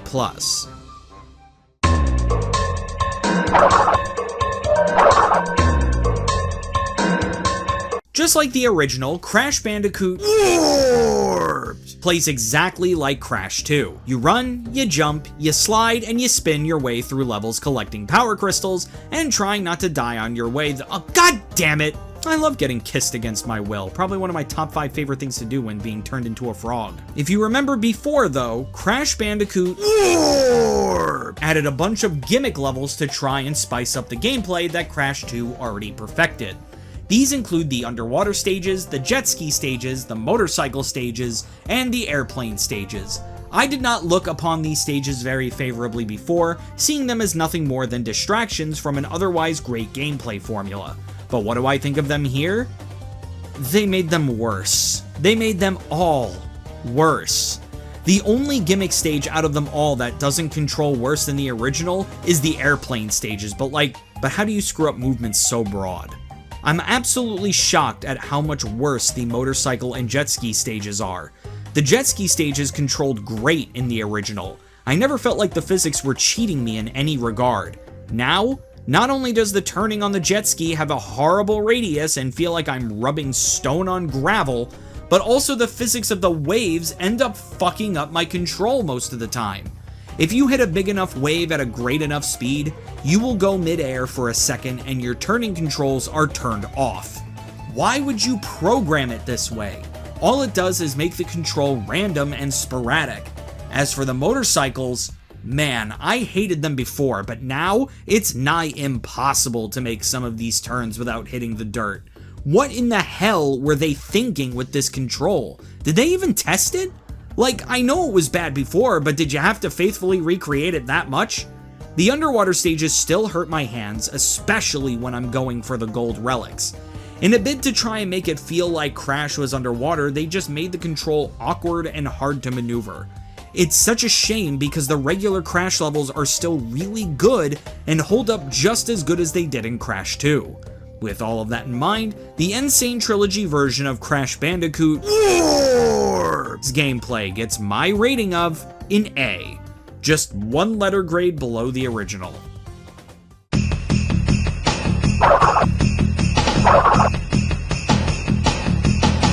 I'm just a broken record at this point, so I'll try to keep the visual department review brief. Just like its two predecessors, Crash Bandicoot does a great job recreating all of the environments that the original game presented.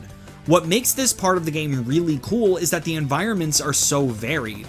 We go from medieval times to underwater to pirates to Egypt to the future, and they all look great and distinct in their own right. Once again, a stellar job. Now it's time to talk about all of the voice actors who have come back and a few newbies. Crash Bandicoot is where a lot of Crash Bandicoot characters found their voices. Interestingly enough, the only characters whose voice actors reprise their roles from Titans are Crash, Coco, Cortex, Aku Aku, and Uka Uka. Everyone else was recast. We've already talked about the voices for Crash, Coco, Cortex, and Engine, so let's move on to the new character voices. Aku Aku is once again played by Greg Eagles, most well known for being the voice of Grim in The Grim Adventures of Billy and Mandy. I was really worried about his voice in this game because Aku Aku from Titans and Aku Aku from the classic trilogy are two different characters, but he fucking nails it. That parental, calming voice really suits Greg Eagles. Uka Uka is also once again played by John DiMaggio, known for being the voice of Bender from Futurama and Jake from Adventure Time. He definitely does a better job than his Titans counterpart, actually giving him a voice that fits the evil mask, but I can't help but prefer Clancy Brown's performance. Sometimes it sounds like DiMaggio is choking on his lines. As for the newcomers, Tiny Tiger is also voiced by John DiMaggio, Dingo Dial is voiced by Fred Manticore, known for voicing the Hulk in a lot of Marvel animated media, and Soldier 76 from Overwatch. And Dr. Entropy is played by Corey Burton, the same voice as Engine. Once again, this wouldn't be Corey Burton's first time playing Dr. Entropy, as he has done it before in Wrath of Cortex. Everyone does a stellar job as you'd expect, and I really like Corey Burton's performance as Entropy in particular. He just gets the vibe. Just like the other two games, the soundtrack is also vastly improved on. Remember how I said before that I didn't particularly care for what they did for Tiny Tiger's theme in the Crash 2 remake? Well, holy shit, they made the Crash Bandicoot version fucking awesome. Listen to those guitars, it's hype as hell. Perfect for a gladiator arena. Not much else to say other than, it's truly great. With all of that in mind, the Insane Trilogy version of Crash Bandicoot's presentation gets my rating of an A+.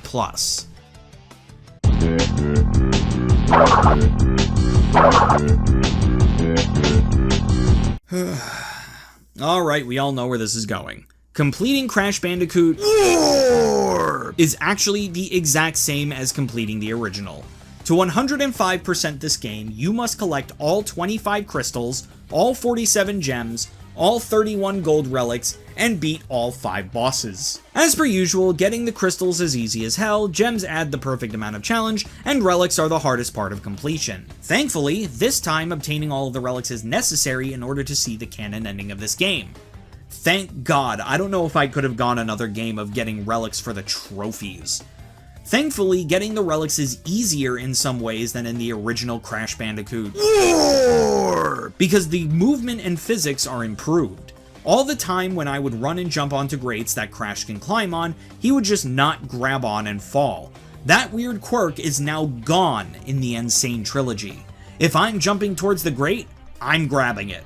It is harder in some ways, however, due to the aforementioned worse controls on the gimmick levels. I had to do the motorcycle levels so many times, just because the window to get the gold relics is so tight, and if you screw up even a little bit due to poor turning, you may as well start over. I think now is a better time than ever to do the trophy breakdown. We got 24 trophies yet again before we get that platinum, so let's do the rundown on what 100%ing the game will normally give us. We got Tiny Trounced, Penta's Revenge, a Nefarious Trophy, Mech Wrecked again, and Cortex Incarcerated for defeating all of the bosses in the game. Now let's go get those trophies from just getting all of those gems. Taking the scenic route will pop when you do a bonus round, you'll get a cut above the rest for going on a colored gem path, not a scratch give it time is for going into the harrowing death routes, ooh, spooky. You get UFO crossing and getting carried away by finding the entrances to the 2 secret levels in this game. Speaking of getting carried away, what the hell is the hint in order to know that this specific pterodactyl will carry you away to a secret level? Like seriously, I forgot to touch upon this in the original Crash 3 review, but what kind of cryptic nonsense is this? Getting all of the gems, including the ones in the secret levels, will net you 3 more trophies.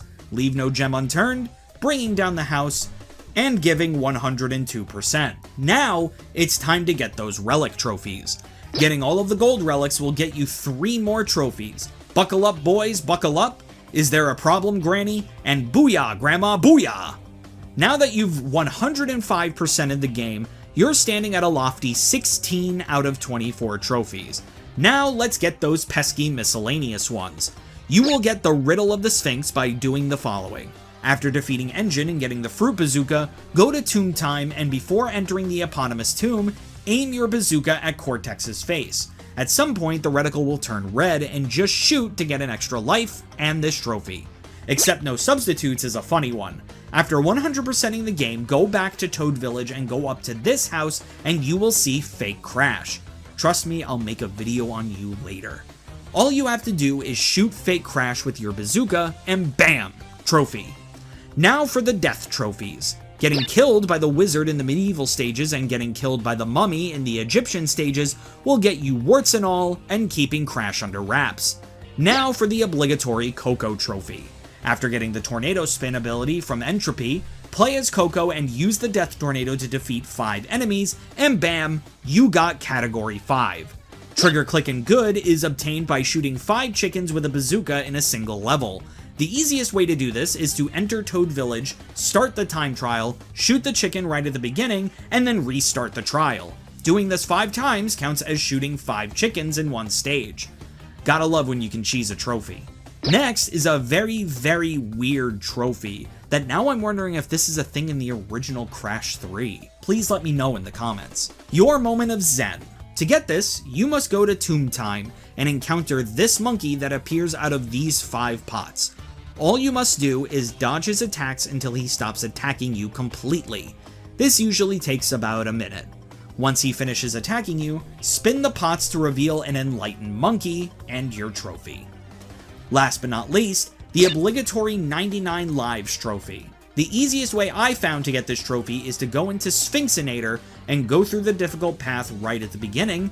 At the end of this relatively easy short path is 4 extra lives. Once you collect the lives, exit the level, and then save and quit the whole game. Reload the game, rinse repeat, and soon you'll get to your 99 lives and obtain your final trophy. A Stitch in Time saves 99. Doing all of this will net you your final platinum trophy in the Crash Bandicoot N-Sane Trilogy, the Invincible Crash Bandicoot. So after all of that, do I recommend completing Crash Bandicoot in the N-Sane Trilogy? Honestly, weirdly enough, I'd say go for it. Considering to get the true ending of the game you have to get all of the relics anyway, you might as well go the extra mile and do some of the random errand tasks that the game thinks are fun to do.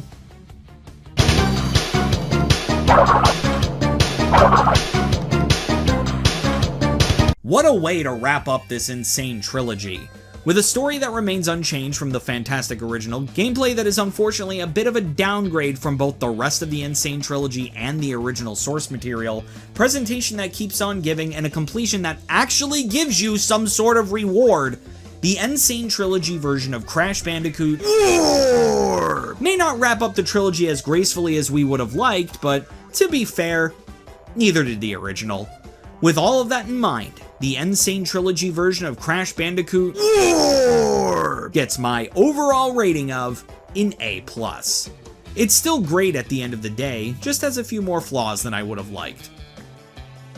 Oh, we're at the end of the trilogy, so I guess I can give the Insane Trilogy its overall rating, huh? Alright, let's make it official. With all of that in mind, Crash Bandicoot the Insane Trilogy gets my overall rating of... Wait, what? I'm not done? Little mishap. We're actually not done with the Insane Trilogy after all. So I guess I'll see you next week. Run the outro. The year is 2017, and I swear this is the last video about the Insane Trilogy. We'll be moving on next time, I swear. I wanted to highlight what is probably one of the more interesting parts of this game. A few months after the initial release of the Insane Trilogy, Vicarious Visions decided that they weren't quite done with this game. They would give the Insane Trilogy 2 brand new levels. Well, one of them is brand new, the other one has a bit of a history to it. Will these DLC levels live up to the greatness of the original trilogy, or will Vicarious Visions only be able to recreate the originals, not make them? Let's find out.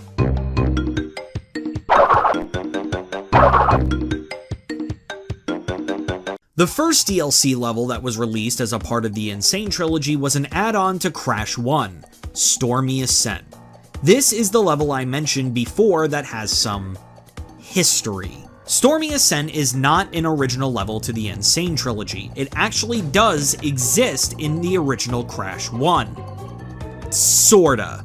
Stormy Ascent was a level that was very close to completion when Naughty Dog was developing the original game, but they had to cut it for two reasons. The first reason being that there was just way too many bugs in the level that they just couldn't program out in time. The other reason they cut it was because the level was considered too long and too hard.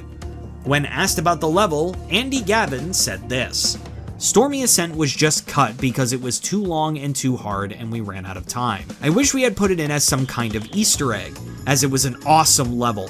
One of my favorite in the game. Long, a bit brutal, but it looked great and had a real rhythm to it." The other co-creator of Crash, Jason Rubin, was heartbroken to see Stormy Ascent, a level they spent so much time and energy on, end up on the cutting room floor. Well, 21 years later, Vicarious Visions brought the level to life and immortalized it within the Crash Bandicoot series.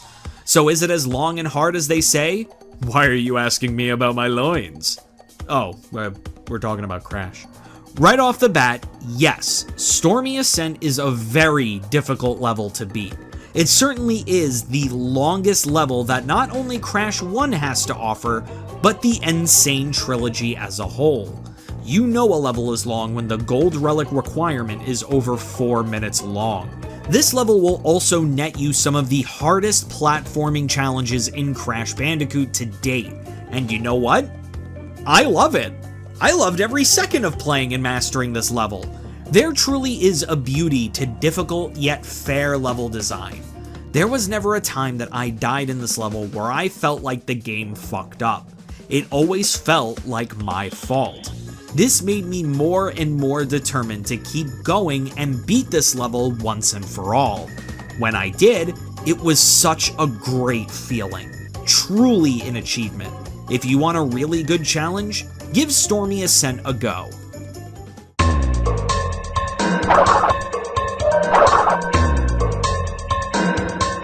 Now, Future Tense is an interesting prospect. I'd even say that Future Tense is one of the most intriguing levels in this entire trilogy. Why is that? The entirety of the Crash Bandicoot and Sane trilogy is a remake of previous work, even Stormy Ascent. But Future Tense is a completely original level to this game. It is based off of no source material. This is a Vicarious Visions vision. Why this was interesting was because before Future Tense, there truly was one question on every Crash Bandicoot fan's mind. Yes, you were able to recreate the first 3 Crash games beautifully, but what's next? Will Crash just keep remaking older titles until that well dries up? Or will they make a completely new Crash game? If they do make a completely new Crash game, will Vicarious Visions be able to take up that mantle, or will Crash fall back into mediocrity after the initial trilogy yet again? Future Tense answered that question. The answer was a resounding yes. Yes, they could make their own Crash levels and have them be just as good as the original. Future Tense is yet another super challenging level that only Crash veterans should attempt. This time taking place in Crash 3, you must utilize every ability in Crash's arsenal in order to beat this stage. Thankfully, this stage isn't as long as Stormy Ascent, but it does have something that not a lot of Crash levels at this time have: a bit of non-linearity. In order to get every box in this stage, you must go in directions and check locations that you wouldn't think to look in order to find everything. Like I said, every piece of Crash's arsenal in this game is useful in this one level, and once you get it down, just like with Stormy Ascent, you get such a good feeling of accomplishment. It's just a super well designed level, and thank God, it is not a gimmick level.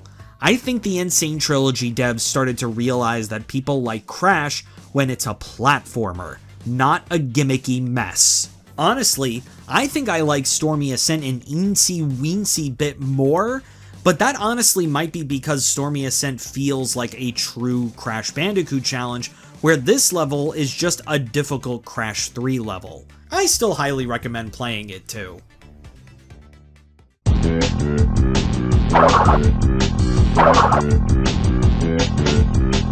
A completion section? For 2 levels? Yep.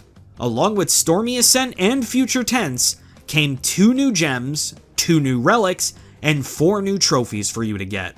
Completing these stages are difficult. 2 of the hardest challenges in these 2 levels is getting the gem in Future Tense and getting the gold relic in Stormy Ascent.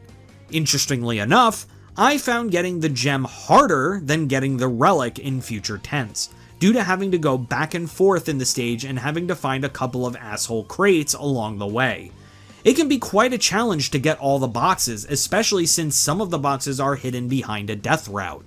As for getting the gold relic in Stormy Ascent, oh man, what a challenge. This is easily the hardest challenge in the entirety of the Crash Bandicoot Insane Trilogy. What's funny is that the hard part of getting the gold relic in Stormy Ascent is not getting through it quickly. Hell, to obtain the gold relic, you must beat the stage in 4 minutes and 30 seconds. They give you plenty of time to beat the stage and nab yourself the relic you need. Where the challenge truly comes in is having to beat the entirety of Stormy Ascent without dying. No matter where you die in this level, you will have to start all the way back at the beginning. This is what makes this challenge super brutal. It took me literal days to beat this one challenge, but after a ton of perseverance, I got it, and it was glorious.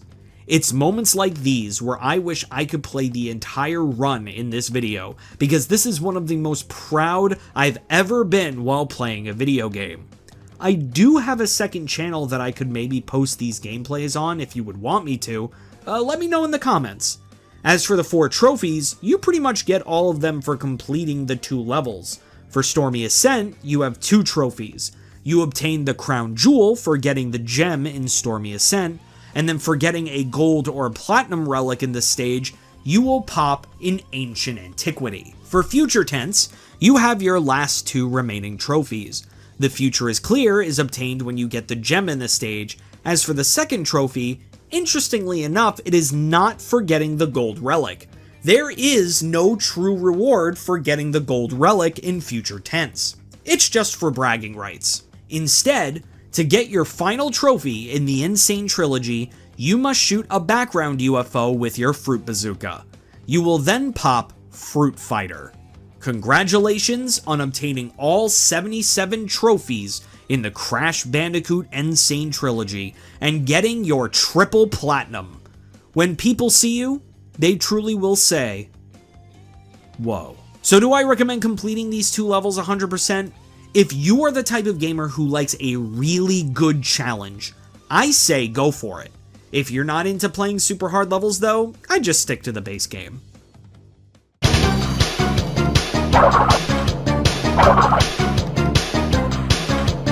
We are finally at the end of our coverage of the Crash Bandicoot Insane Trilogy.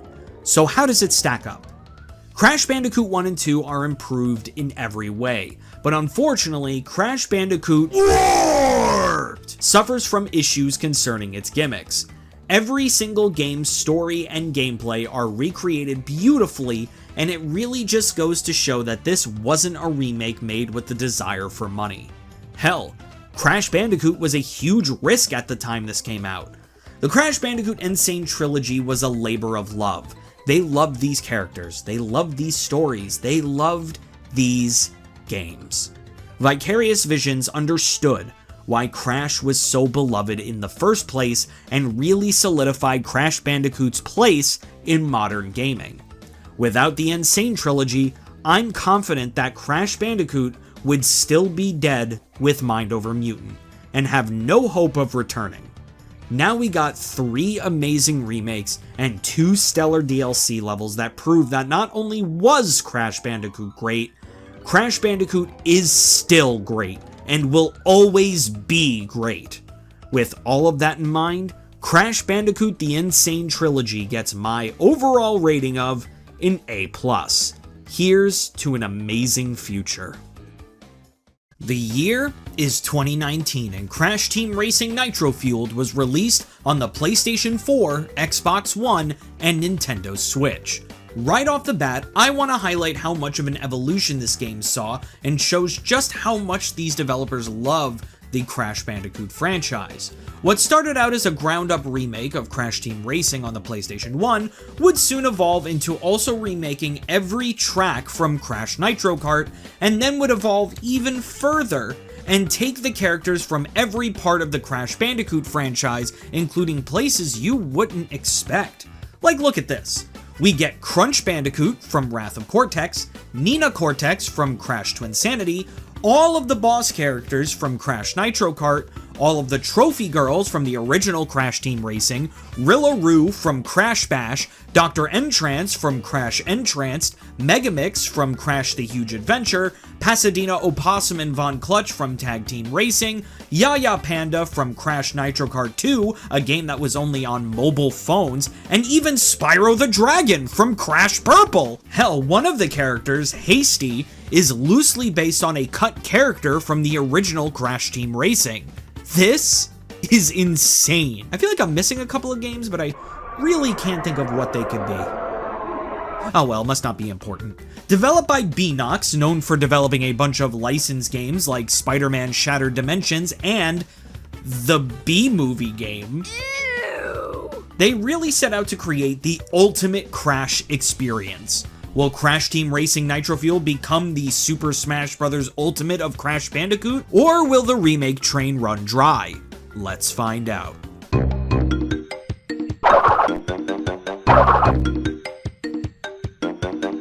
God, we've been doing this a lot lately. For real, let's do this one last time.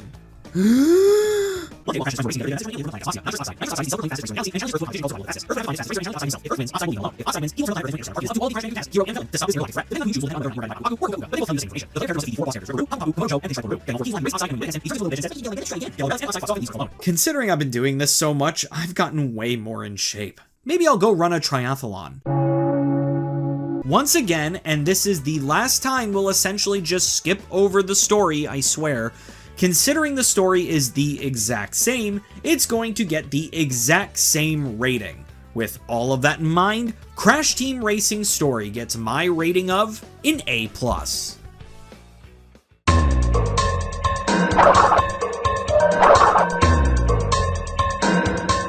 Don't let the fact that Crash Team Racing Nitro Fueled being a remake of Crash Team Racing fool you. I would actually say that this game's gameplay is the perfect hybrid of both Crash Team Racing and Crash Nitro Kart. I'm going to focus on mostly the story mode since that is what I played and finished for this retrospective. So on the surface, everything seems pretty similar to the original. You drive around, drift, jump, throw items, get trophies, race bosses, and win. It's in the technical details of the game where the differences arise. Firstly, the most obvious one, the difficulty. This game is way more difficult than the PS1 version. Even just playing on normal mode, I really have to try to win these races. Hard mode truly lives up to its title. It's insane. The focus of the gameplay and how you win these kart races, especially on the higher difficulties, is to learn how to maintain your boost. The nitro-fueled is not just a title, it's the main mechanic. This is where it is more like Crash Nitro Kart. Crash Nitro Kart had a focus on the boosting mechanic. If you weren't boosting constantly, you weren't going to be able to compete, especially against someone like Emperor Velo, and this game is much of the same. One of the biggest new mechanics is the fire mechanic. When you boost, there are multiple tiers of fire. There's regular fire, big red fire, and blue fire. You get regular fire and big red fire by boosting 3 times in a row out of a drift.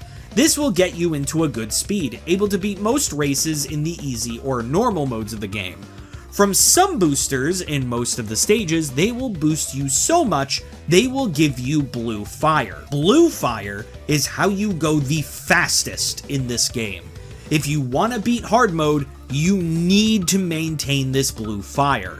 You can do this by continuing to drift and boost without hitting anything or anyone. This is insanely difficult to do, but very rewarding when you get a good streak going. I cannot express just how difficult it is though. When you got a blue fire streak going, it is really hard to control where you're going. The faster you go, the slower your turning radius, which makes turning very difficult. If I were to make a recommendation to the casual player, do not play hard mode. I will tell you right now, you will not have a good time if you go straight into hard mode without learning the more detailed mechanics of the game. As for the gameplay of normal mode, it still has the same charm as the original game. It's a fast-paced, fun, and sometimes chaotic kart racer. Honestly, with this slight more emphasis on the boost, it makes the game even more engaging and fun than the masterpiece that was the original Crash Team Racing. It's also crazy to me just how many tracks this game has. Crash Team Racing Nitro Fueled has 40 unique courses to traverse, coming from both Crash Team Racing and Crash Nitro Kart. Crash Team Racing Nitro Fueled actually had more tracks than Mario Kart 8 Deluxe at the time. Not only that, but there are 56 playable characters in this game from all over Crash's history. Compare that to Mario Kart 8 Deluxe's 42 characters, and that's after the DLC. That's how you know that they went above and beyond. They beat Mario. Crash Team Racing Nitro Fueled is the best kind of game. The one where it's easy to pick up and have fun, but difficult to master. With all of that in mind, Crash Team Racing Nitro Fueled's gameplay gets my rating of an A+.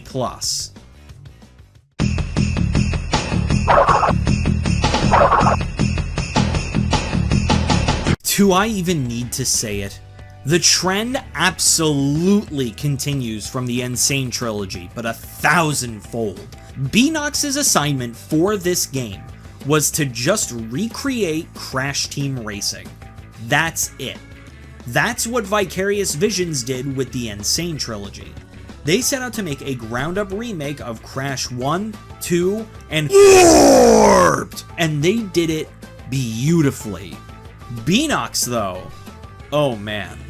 They recreated Crash Team Racing, every track in Crash Nitro Kart, threw in all of these extra cutscenes in the online mode to introduce every new character introduced throughout its run.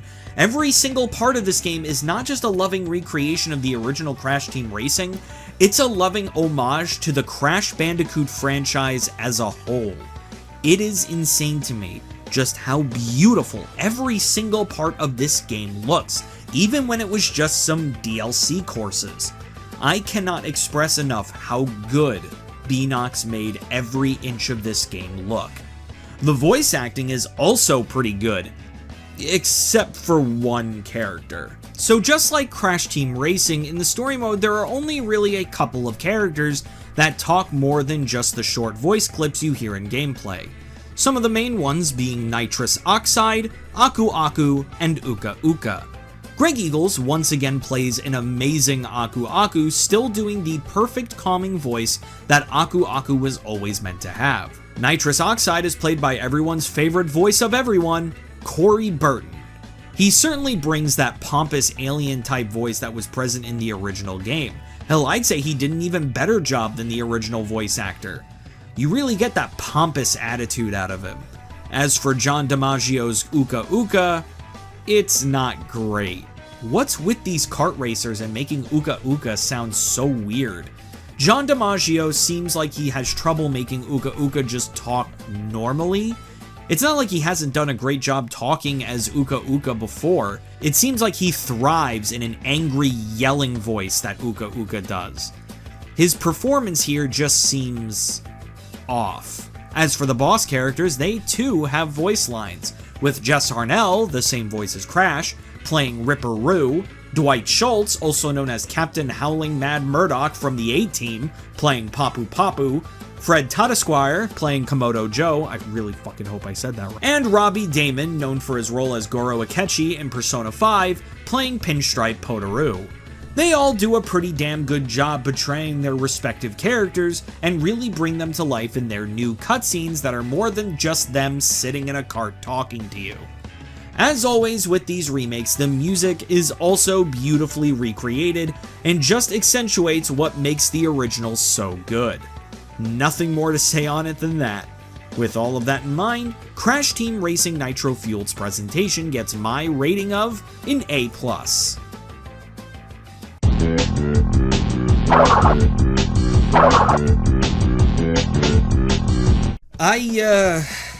I didn't do this one, but can you blame me? What I did do was complete the story mode 100%. In order to do that much, you must collect all 16 trophies, all 20 CTR tokens, all 5 gems, all 18 relics, all 4 boss keys, and defeat Oxide. Doing this on easy or normal difficulty is manageable enough and provides a good challenge to the casual player. It's nothing short of just good kart racing fun. The hard mode, however, is where things get dicey. The hard mode is so insanely difficult that when I attempted it on my own, I couldn't get past the second area. It's that hard.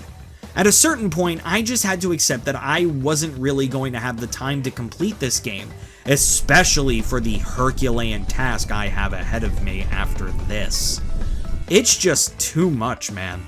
On top of that, there are the trophies. There are 47 trophies you get in this game before getting that coveted platinum trophy. This is where I fell off the completion wagon. I did not get the platinum in this game, but I will say this. If there is ever a game that I do not complete on these retrospectives that you want to see me complete, put it in the comments below and I'll live stream it. I'm not going to go through the trophy breakdown this time since I didn't do them myself. For one thing, I'd just be taking a bunch of footage from a bunch of other creators and I don't really want to do that. But also, whenever I do these trophy breakdowns, I like to give advice and insight on the best way to do these trophies. It's to help you get the platinums too if you ever wanted to go for them. If I do that Crash Team Racing Nitro Fueled completion livestream, I will gladly put out an update video on this one to do the trophy breakdown. Once again, let me know in the comments if you want that. Now, I'm going with the rule that I cannot recommend completing a game that I didn't complete myself. It's not because of anything bad with the game itself or anything, it's just a really, really tough completion.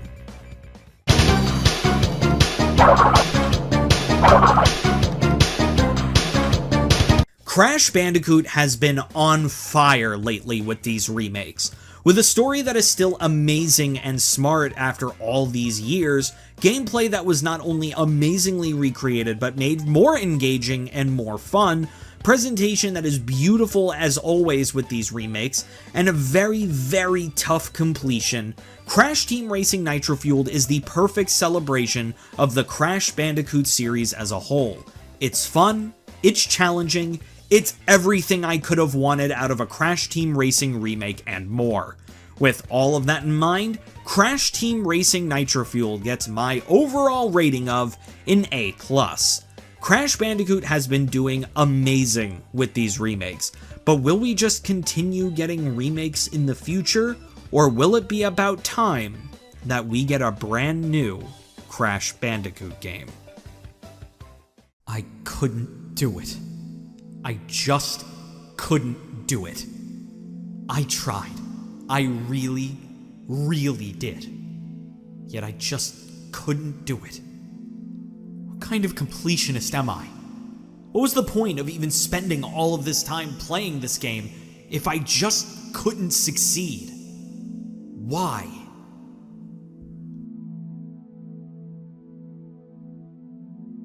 The year is 2020, and Crash Bandicoot 4: It's About Time was just released on the PlayStation 4 and Xbox One, and later re-released on the PlayStation 5, Xbox Series X, Nintendo Switch, and PC.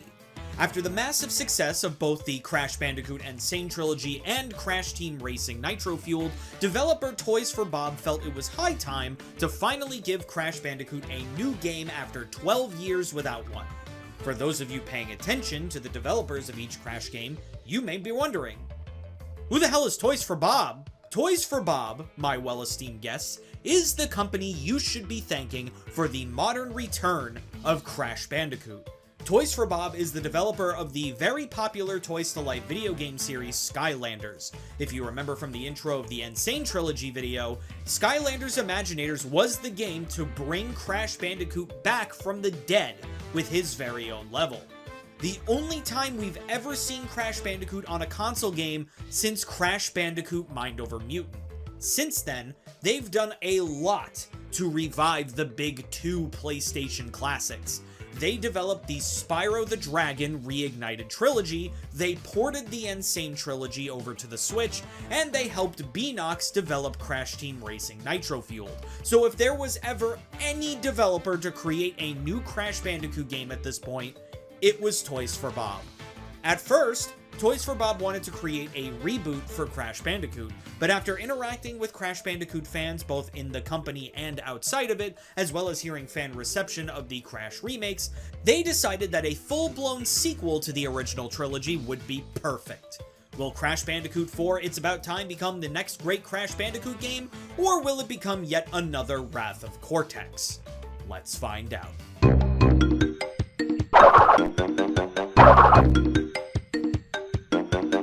Will people judge me for it? I mean, I haven't completed some games on the retrospective before, but I always feel bad about it. Why have a completion section if I don't complete every game? Should I just get rid of the completion section altogether? What do I do? Finally, after so long, I don't have to speed past a story section. It's certainly been quite some time since the past couple of games have been remakes. Alright, let's sit down by the fire while Grandpappy Bottles reads you a story.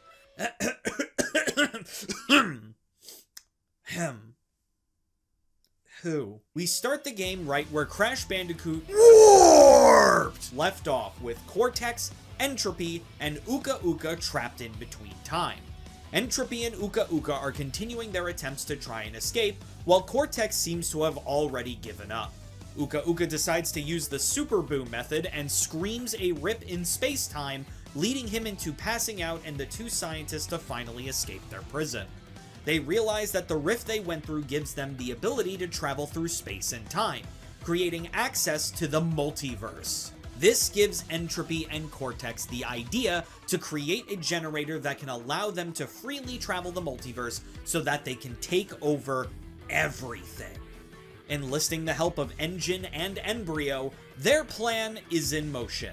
On Insanity Island, Aku Aku senses a disturbance and tells Crash to see what's going on at Insanity Peak. When they go there, they meet our first new mask, Lonnie Lowly. Aku Aku recognizes him as one of the 4 quantum masks that only appear when there is a disturbance in time and space. This sets Crash, Coco, and Aku Aku on a quest to follow Lonnie Lowly, find the quantum masks, and stop whatever shenanigans Cortex may be planning. Along the way, Crash, Coco, and Lonnie Lowly meet up with some likely and unlikely allies. They meet 2 more quantum masks along the way, Akano and Kapunawa. Akano has power over dark matter, and Kapunawa has power over time. Not only do Crash and Coco find the quantum masks as allies, they also find an alternate universe version of Tawna and Dingodile, who has retired from being a villain and become a restaurateur.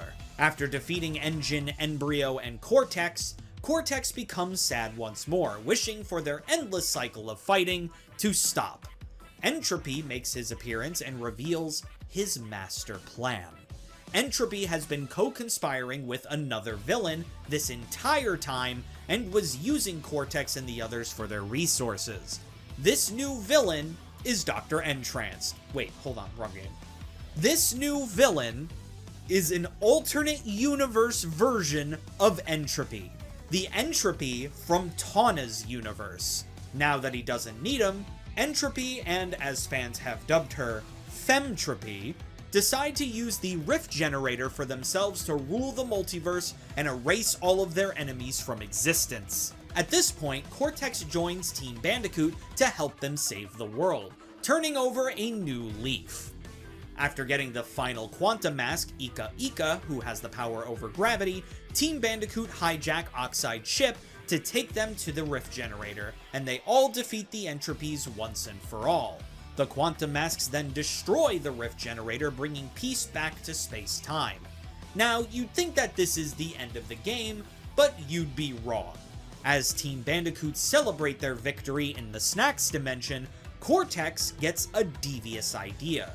He finally figures out a way to end his and Crash's endless fighting. He kidnaps Kapunawa and uses her powers to travel back in time to 1996 so that he can prevent himself from creating Crash in the first place. Crash, Coco, and the other Quantum Masks chase after Cortex and try to stop his new plan. Luckily, when Cortex arrives in the past, his past self believes his future self is some sort of evil doppelganger there to stop his plans. Crash, Coco, and the Quantum Masks defeat Cortex, allowing past Cortex to go forward with attempting to make past Crash his general.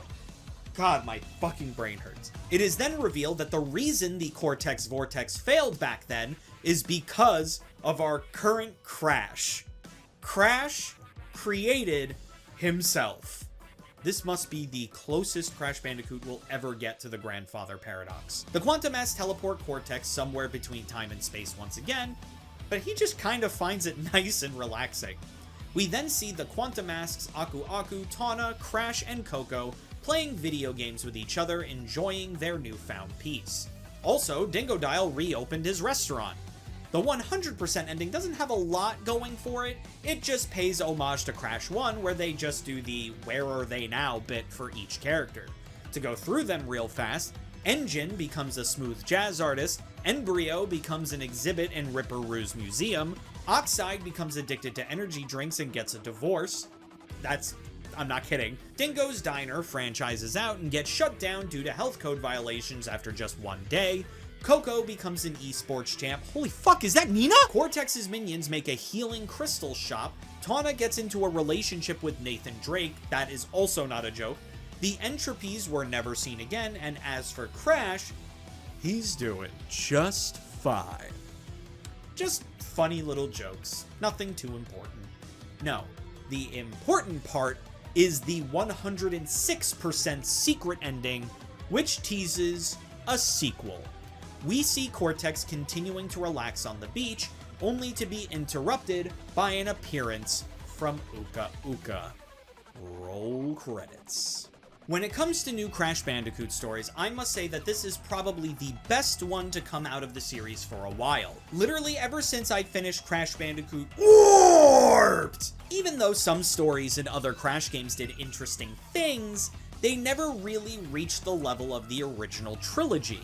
Wrath of Cortex had cool ideas when it came to Crunch and the Elementals, but never explored them to the extent that they should have been explored. Twinsanity, though having the funniest writing in the series to date, is nothing more than a jumbled mess of cutscenes thanks to its troubled development. And the Titans series... oh boy.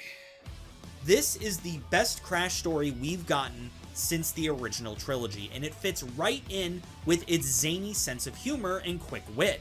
It almost feels like this story was Twinsanity done right. Hell, this game even had laugh-out-loud moments. One in particular that I truly loved is when Cortex is describing to his henchman his past self and says that he has, like, jaundiced skin, and then as soon as he says all of these, like, weird, ugly, like, descriptions of the guy, he then follows it up with an absolute 10. It killed me every time I heard it, and boy howdy did I hear a lot of it through perfecting Toxic tunnels. We'll get there later. I especially love the writing on Dingodile. He was added into the cast to add a chaotic neutral element to the cast of playable characters, and he certainly embodies that. I mean, just look at that face when he's laughing at the entropies flirting with each other. That's a face meant for a reaction image. The only character whose writing I didn't particularly care for was Tawna's. Not only does her turning on them when they're on Oxide ship not really lead to anything at all, but even her in-level dialogue kinda made me cringe at times.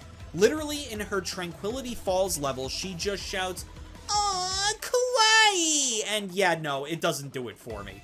It seems they tried to just make her trendy, and it doesn't translate well. With all of that in mind, Crash Bandicoot 4 It's About Time story gets my rating of an A.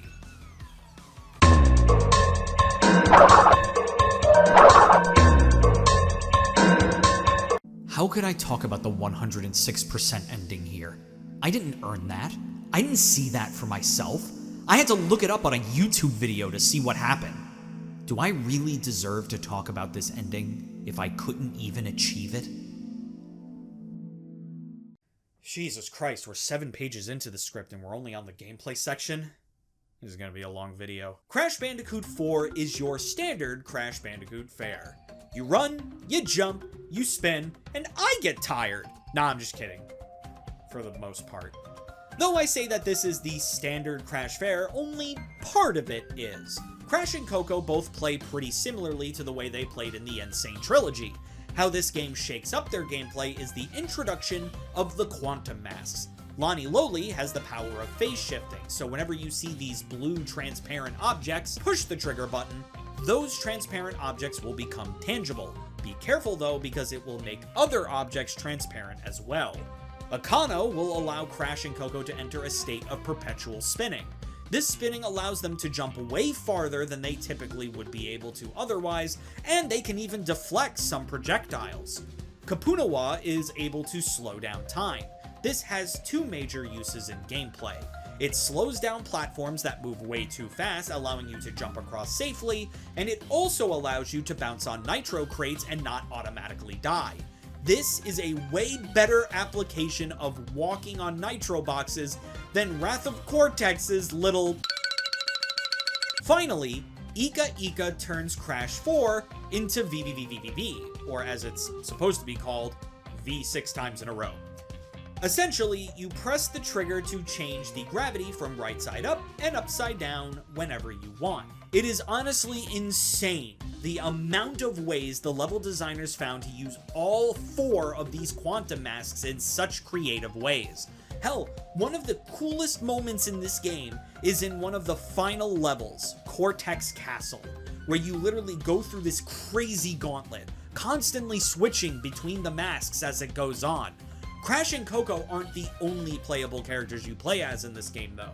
You also play as Tawna, Dingodile, and Cortex, and they all play completely differently from each other.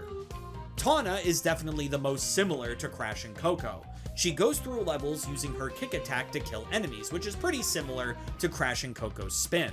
Where she differs is that she is able to wall jump in certain places, and even cooler, she has a grappling hook you can use. The grappling hook has a couple different functions. The grappling hook is used to traverse towards certain places in the background, it can break boxes, including Nitros, and it can stun enemies, leaving them open to attack. Dingodile unfortunately doesn't give you access to his iconic flamethrower. Instead, he's traded his flamethrower for a vacuum. You can use this vacuum to hover through the air for a short time, suck up crates, and throw TNT crates and barrels to blow up enemies or obstacles. Cortex by far has the most different gameplay of them all. Instead of spinning enemies away or even defeating enemies at all, Cortex has his ray gun. Shooting enemies as Cortex doesn't defeat them, but will have 3 different things they can do depending on how many times you shoot the enemy. Shoot them once, and the enemy turns into a stone platform. Shoot them twice, and the enemy turns into a bouncy platform. Shoot them 3 times, and the enemy will become transparent, the closest thing you can do to defeating the enemies. Cortex also has a dash that he can use to dash across the air to other platforms. He can even kind of float there for a second for some last-minute adjustments. Unfortunately, I don't think any of these levels hold a candle to the Crash and Coco gameplay. I constantly went back and forth between which gameplay I felt was the worst, and I think I landed on Cortex's. And I think it 100% had to do with the timing of when you unlock Cortex. You unlock Cortex a little bit more halfway through the game, and he most certainly feels like the weakest character of all of them, having the worst jump and the slowest movement speed. Playing as Cortex just feels like a huge downgrade whenever you're forced to. Now, there is one bit of gameplay that I haven't talked about yet that is by far the worst parts of this game: the animal riding.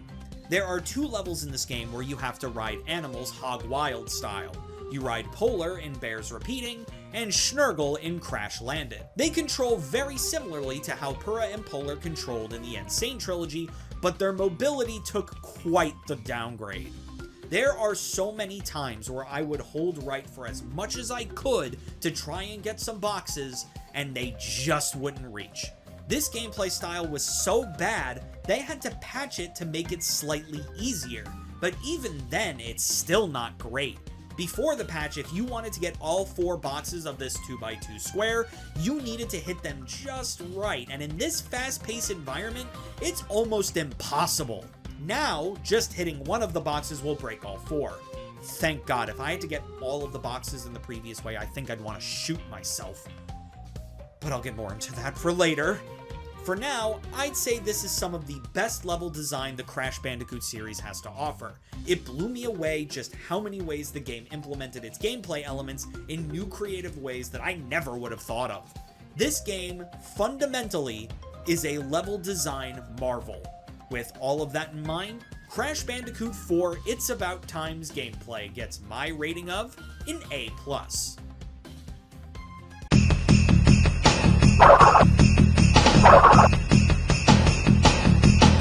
Such a high grade, yet I still feel hatred. I feel nothing but hatred for this game. Gameplay of an A+, yet I never want to play this game ever again. Crash 4 It's About Time saw a slight redesign for every character in the Crash Bandicoot franchise. Now, being a Crash Bandicoot fan and knowing how this franchise has gone thus far, that probably sent a shiver down your spine. Oh no. Are we going to get another Crash of the Titans situation? Thankfully, absolutely not. All Toys for Bob did was modernize the original designs of the characters in order to do 2 things. 1, to seamlessly bring them into the modern age, and 2, to make it clear that Crash 4 was its own thing, not just a DLC pack for the Sane Trilogy. Now, once again, you may be getting flashbacks to Crash of the Titans, and it's okay to have that worry, but I'm telling you, it'll be okay. Where Crash 4 and Crash of the Titans differ when it came to redesigning the characters is that it's clear that the team behind Crash 4 had a respect and an admiration for the original trilogy and the Sane Trilogy, whereas Crash of the Titans clearly didn't. Crash of the Titans devs saw the old designs as outdated and in need of an update, whereas Crash 4 made the old designs shinier. Engine isn't blue. Crash doesn't have tattoos. Coco doesn't have a football head, and Cortex doesn't look like a sim. All of the redesigns in this game just accentuate the cartoony nature of Crash Bandicoot. The devs understood that the original trilogy was going for a Looney Tunes type of aesthetic, and they wanted to run with that, and they really succeeded here. Unfortunately, I can't say the same about the music. Don't get me wrong, I don't dislike the music in this game at all. It does a lot of great things by modernizing the sound of the original games, but outside of the main theme song and all of its remixes, I don't really remember a single song from this game. I do appreciate how it uses a lot of leitmotifs throughout the game's run though. For example, in a lot of Cortex's levels, they used the Dr. Cortex leitmotif from the original trilogy. It's cool that every aspect of this game's presentation is a loving homage to the original trilogy. What aspect of the game that is entirely new, shockingly enough, is a lot of the voice cast. Returning from the Insane Trilogy, we have Lex Lang as Cortex, Corey Burton as Engine and Oxide, Fred Tatasquire as Dingodile, and Greg Eagles as Aku Aku. That's right, not even Crash and Coco retain their voice actors, which is strange because Debbie Derryberry has been voicing Coco since Wrath of Cortex. For the returning voice actors, they once again do an amazing job bringing these characters to life. At this point, I can't imagine Cortex being played by anyone other than Lex Lang, and Fred Tatasquire is absolutely stellar as the chaotic Dingodile. Alright, let's do a quick rundown of all the new voice actors. We got Scott White, who also plays Mr. Graham in Mighty No. 9, taking on the role of Crash Bandicoot. He sounds indistinguishable from Jess Harnell. So much so that I found out that it wasn't Jess Harnell months after the game's release. Turns out he was too busy recording for the Animaniacs reboot to return. Eden Regal, who also played Hifumi Togo from Persona 5, takes on the role of Coco. Though Coco doesn't sound as nerdy as she usually does, it's hard to beat Jimmy Neutron. But as for sounding like the trendy little sister type, she nails it. I like her direction on the character. Taking on the role of Tawna Bandicoot, we have Ursula Taharian, I'm sorry if I fucked that up, who has played, Nor in Minecraft Story Mode. She really hasn't done a lot. I think she does an okay job. Some of her line deliveries sound like she's just reading the lines and nothing else. But with some of the lines that they have her say, how could she do well? I think it's just the unfortunate circumstance that they gave her the most obnoxious lines in the game. Jean-Paul Carliac plays the role of Dr. Entropy, and my god, he does an amazing job. He makes Entropy sound so, no pun intended, nefarious, and he really hams it up.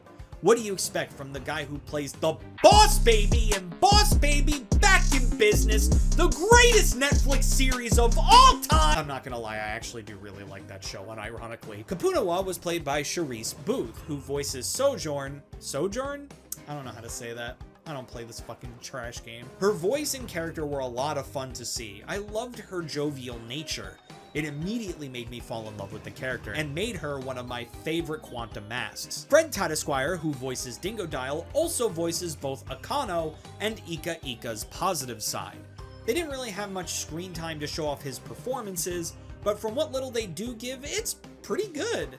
If you're wondering who voices Ika Ika's depressed side, that would be Zeno Robinson, the voice of Hawks in My Hero Academia. The voice of Lonnie Lowly is the amazing, the incredible Richard Steven Horvitz.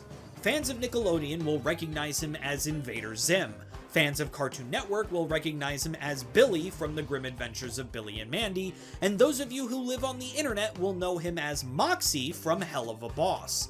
Needless to say, he does a stellar job as the neurotic Lonnie Lowly. His tone of voice perfectly matches the character. Finally, the new voice of Dr. Embryo is Roger Craig Smith. That's right, Sonic the Hedgehog himself. Just like with Scott White as Crash, I didn't even realize that Embryo wasn't played by Maurice LaMarche. That's how good of an impression Roger Craig Smith makes. Once you know it's him though, you can't unhear it. With gorgeous designs of both the characters and the world, music that understands the soul of the original trilogy, and an all-star voice cast that knocks every character out of the park, this is the Crash game that has the best presentation of them all. With all of that in mind, Crash Bandicoot 4 It's About Time's presentation gets my rating of an A+.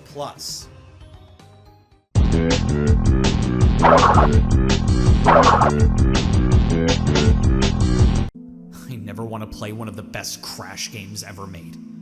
Like, that sounds insane, right? Should I just try to get those platinum relics? No, it's just misery. I've been through enough with 100%, and that last 6% is the hardest part. This is the most conflicted I've ever been about a video game in my entire life. You know what? I can't take it anymore. I need to get this out, and I need to not feel ashamed about it anymore. Well, we're here. the reason you clicked on this video. To hear my experience completing Crash Bandicoot 4, It's About Time. Just as I said in the beginning of this entire video, I didn't do it. But fuck did I try.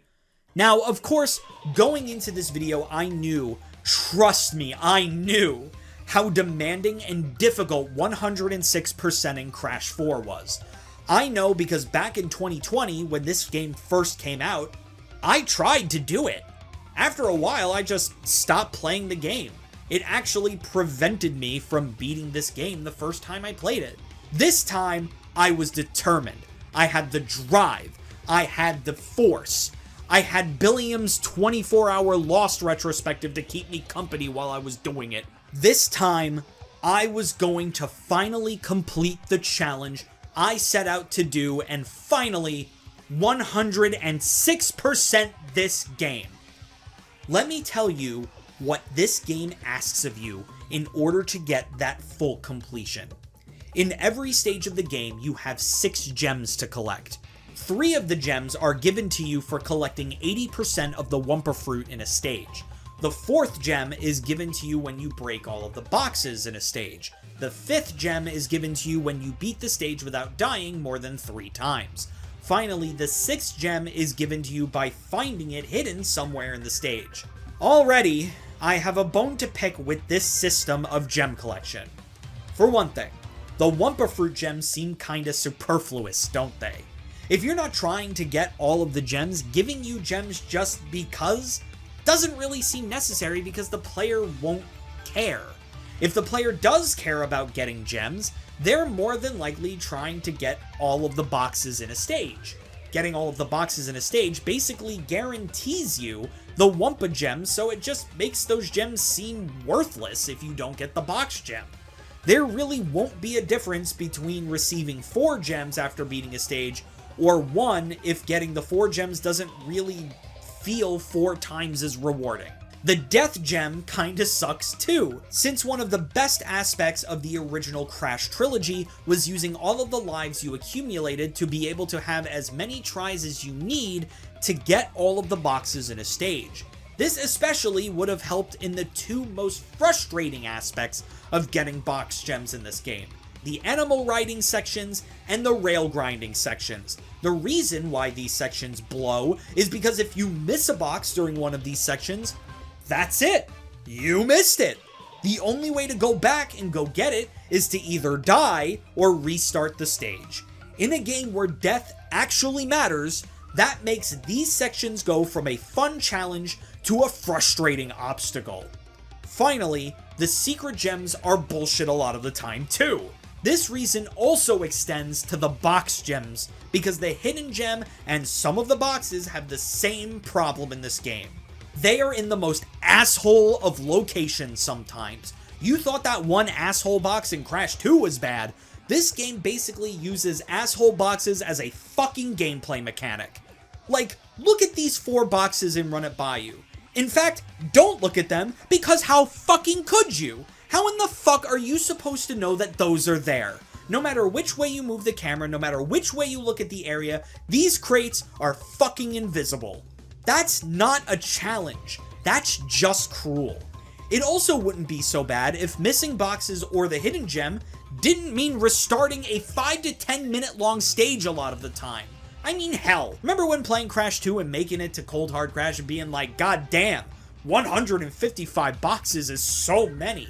Compared to this game, those are baby numbers. For example, Dillo-dallying, which is halfway through the game, mind you, has over 500 boxes in just that one stage. Even if you don't want to look at the outliers, it's very rare for levels in this game to not have around 200 boxes per stage. So, you obtain the 6 gems in this stage. Whoop-de-freaking-do. You think you're cool? You think you did anything of value? Think again! Every single level in this game has an inverted version where it's just the same level again, except mirrored and having some sort of filter over them. There's coloring book, comic book, underwater, slightly blurry. I know it's supposed to be 8-bit, but it doesn't really work. Do these levels do anything interesting with this concept? No, silly. Why would they? Do you need to collect 6 more gems in the same exact ways in this stage? Absolutely. At least the hidden gem is in another bullshit spot that's probably out of sight, so that's different. Getting every gem and every inverted gem will net you, and you better be sitting down for this one, 456 gems total. Remember when the gem total was like 42 at the highest? You want to know the fucked up part? Getting every gem in the game will only get you 98%. You don't even get the 100% ending for going through the trouble of getting all of the gems. Oh, and not to mention the colored gems as well. There are 4 colored gems in this game that are even more hidden than the normal secret gems. There are other collectibles that this torture device of a video game decides to put you through, as if the asshole boxes and replaying the same stage over and over again wasn't enough. No. Let me introduce you to the 2 other collectibles that I managed to collect all of. First, the flashback tapes. In 21 of the stages in this game, there are collectibles called flashback tapes that you can get. How do you collect them? You must get up to the tape's location within the stage without dying a single time. Basically, they are this game's way to reinvent the death routes. I don't think these are implemented that badly, but having yet another challenge that requires you not to die makes you wonder why checkpoints even exist in the first place. These flashback tapes contain short obstacle courses for Crash and Coco to go through. Depending on how many boxes you break within the stage, the game will reward you with a flashback tape relic. Get them all, and you will earn the Platinum Flashback Relic. These start out really fun and a good way to become good at jumping across boxes, but by the end though, these flashback tapes become absolute torture. One of the things the flashback tapes do that I really don't like is introduce gameplay elements that are exclusive to these levels.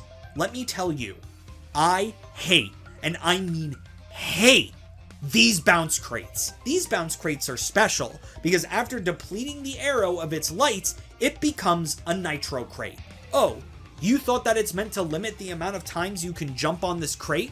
What are you, fucking stupid? More like you have to jump on these crates that many times, because if you don't turn these crates into Nitros, they won't explode when you hit the green exclamation point box. It's so needlessly ridiculous. Oh, and don't even get me started on this obstacle. Oh yes, it's so fun to try to slide under these Nitro crates based on their unpredictable jumping timing. So fucking fun.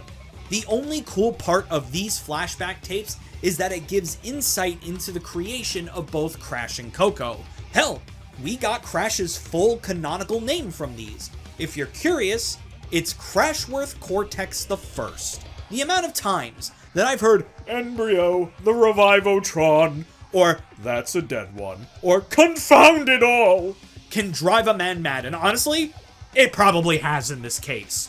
Oh, you thought that was it? You thought that was it? That'll only get you 99%! No. Next, we have the next horrible trial this game puts you through.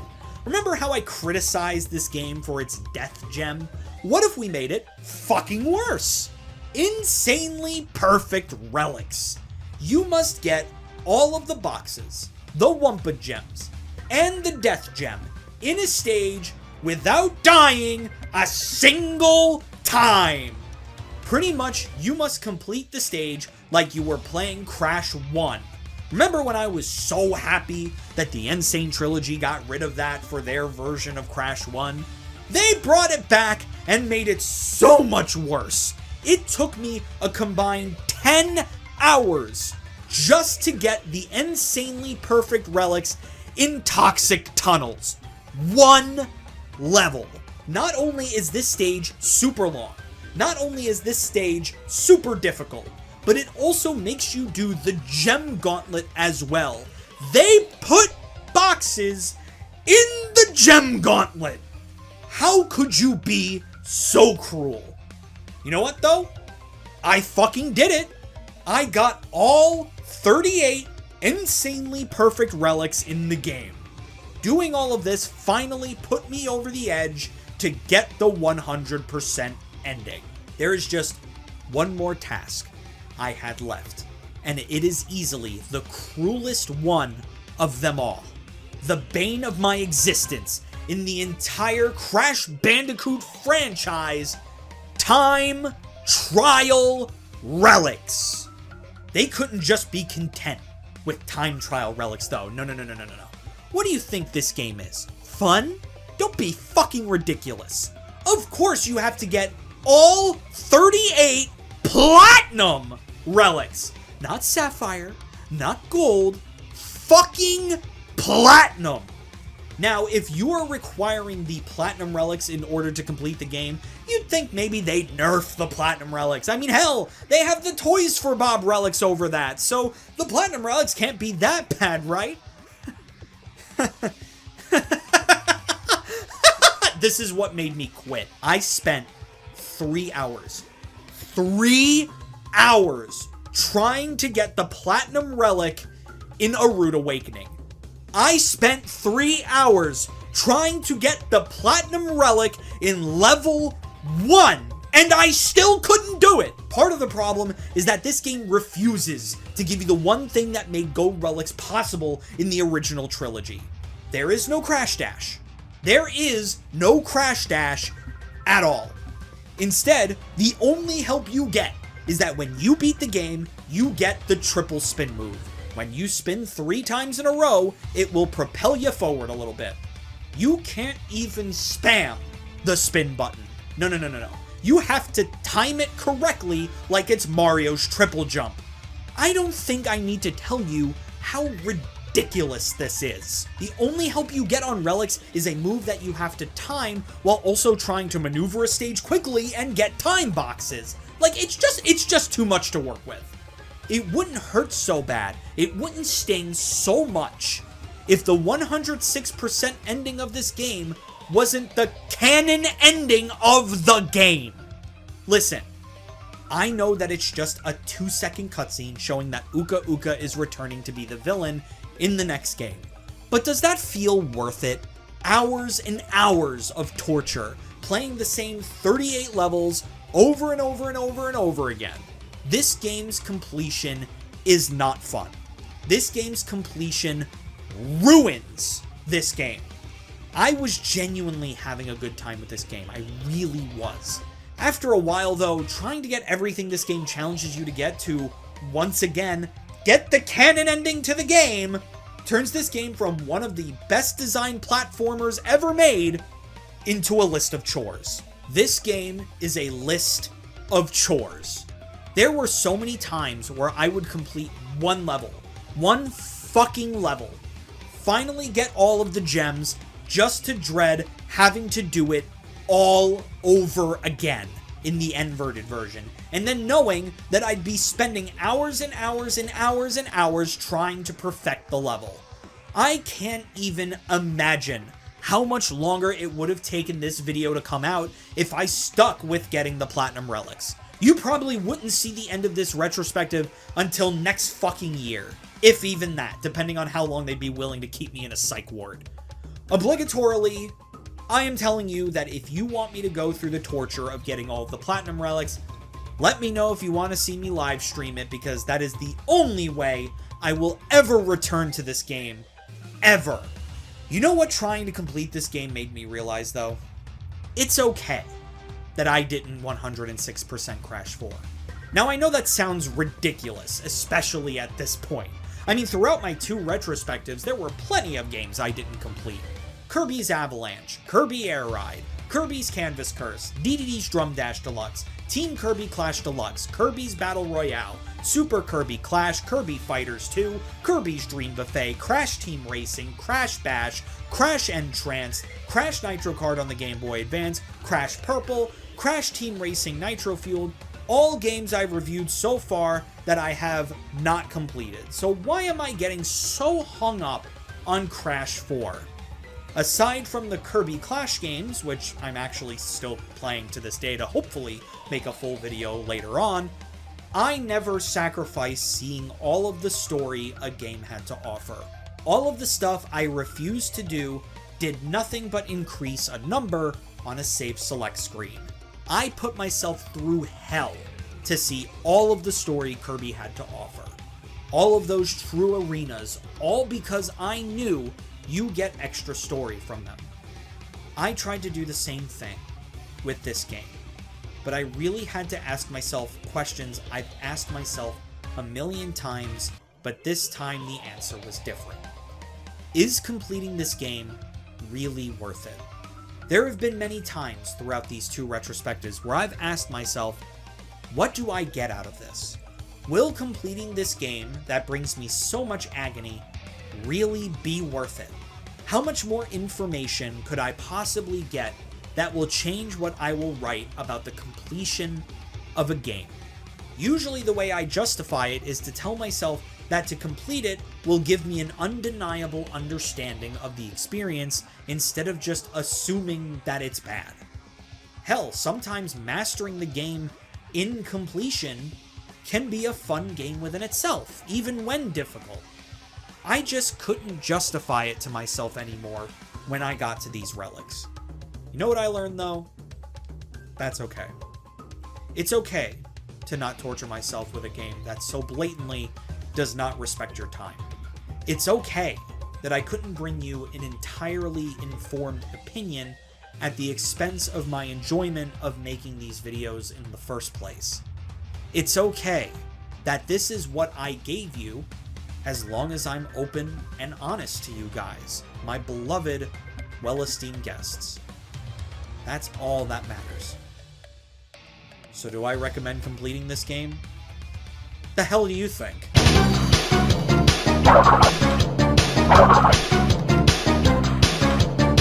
Don't let my long rant about this game's completion requirement fool you. Crash Bandicoot 4: It's About Time is one of the greatest games of all time and belongs on the same level of praise as the original trilogy.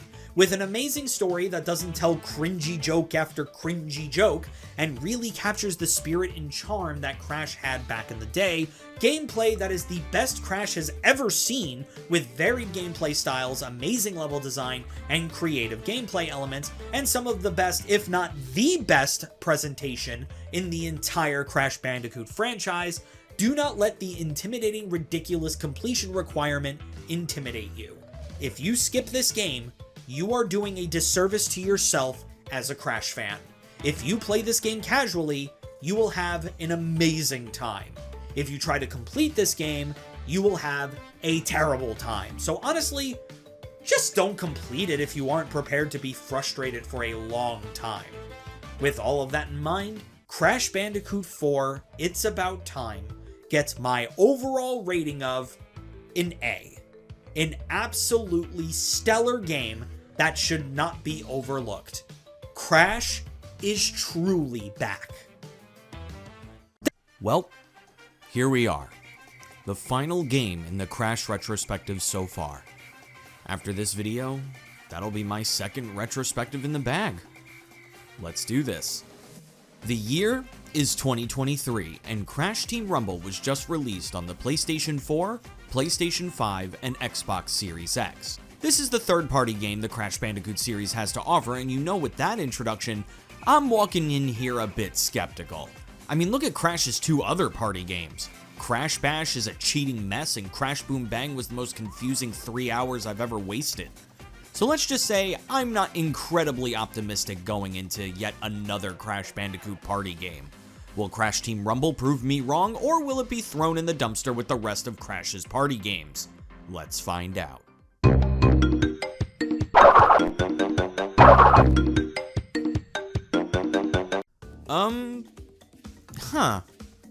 There actually is no story in this game at all. Crash Team Rumble is strictly an online multiplayer game and nothing else. I'm not gonna lie, this did disappoint me a bit. Say what you will about Crash Bash and Crash Boom Bang, but they did put in the effort of having a story mode along with the party games. Not a very good story mode at all. In fact, they made me want to tear my hair out, but it was still there. I don't know. As a person who grew up on single player experiences, I always really appreciate when a party game like this implements a story mode for all of us only children out there. Shoutouts to my Mario Party 4s and, Sonic Shuffle? I don't know if I should praise that game. Anyway, I'm obviously not going to dock points on the game for not having a story mode. I just wanted to say my piece on it because I feel like a single player experience would have elevated this game.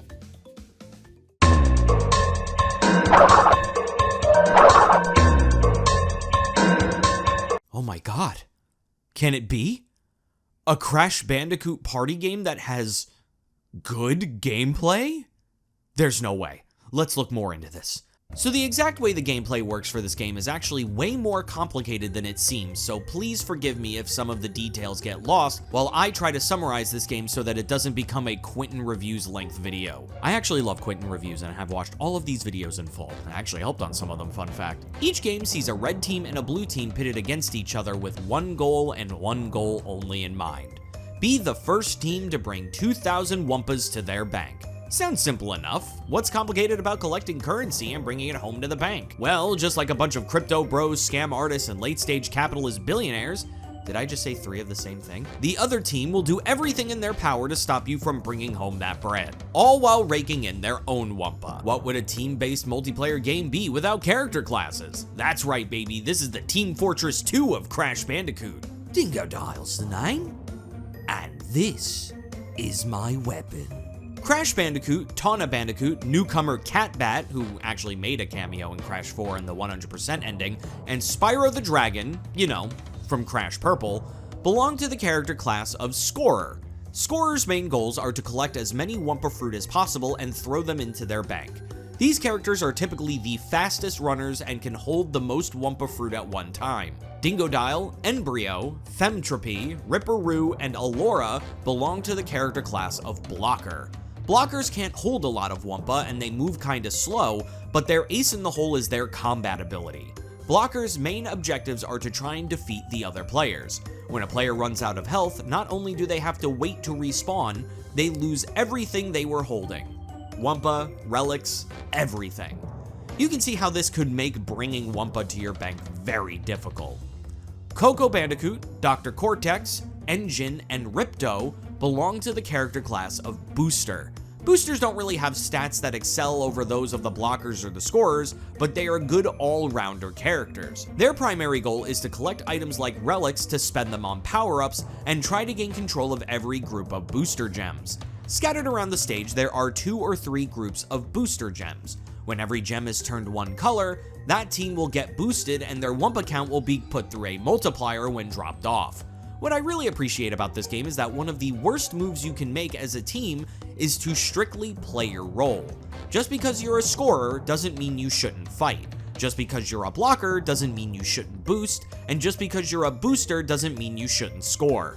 Everyone on the team can contribute to every aspect of playing the game equally, and usually the teams that understand this are the ones that come out victorious. I really appreciate this because it makes it so one class of characters isn't neglected over the other. Not gonna have a you should have been Mercy situation here. Every character is just as valuable as the next with just enough stat changes to still promote having a balanced team. It's honestly kind of genius how well they implemented these characters. Not only that, but each character has different special abilities that you can experiment with to see which character perfectly suits your playstyle the best. Personally, I really liked playing as Dingodile. So what do I think of all this? I just think it's real swell. I give it my grade of 34.7. Alright, all joking aside, this game actually is really fun to play. Going into this game, I told myself, easy game to record. Just play a couple of games and then write the review. Way better than Crash 4 was. The reason why I have so many video files on my hard drive playing this game is just because I couldn't get enough. I told myself, I'll just play a couple of games. Then I said I'll just play until I unlock every character, and then after a while, I kinda knew I had to move on, but if I ended up unlocking Ripto, I'm sure I would have said, well, I have to get all the trophies. Hell, I was already trying to platinum this game while I was trying to unlock all of the characters. It's just plain fun. I only really have 2 complaints when it comes to how this game is. Firstly, I really wish there were more characters to choose from. I know this really isn't the game's fault though, we were kinda fucked out of more updates of this game after the whole Toys for Bob layoff shit happened. I'm sure you'll be hearing a lot about that on Releasing the Unreleased soon. My second complaint, and this one is more so on how the game is designed, there needs to be more balancing. There were far too many games where I was put on a team with a bunch of people either my level or a couple levels above, and we'd be playing against a team of all level 300 players. This causes a lot of games to feel very one-sided. The game doesn't really make any effort to split up the level 300 players amongst the teams. I feel like a little bit more effort put into the balancing of this game could have gone a long way in preserving the player base. With all of that in mind, Crash Team Rumble's gameplay gets my rating of an A+.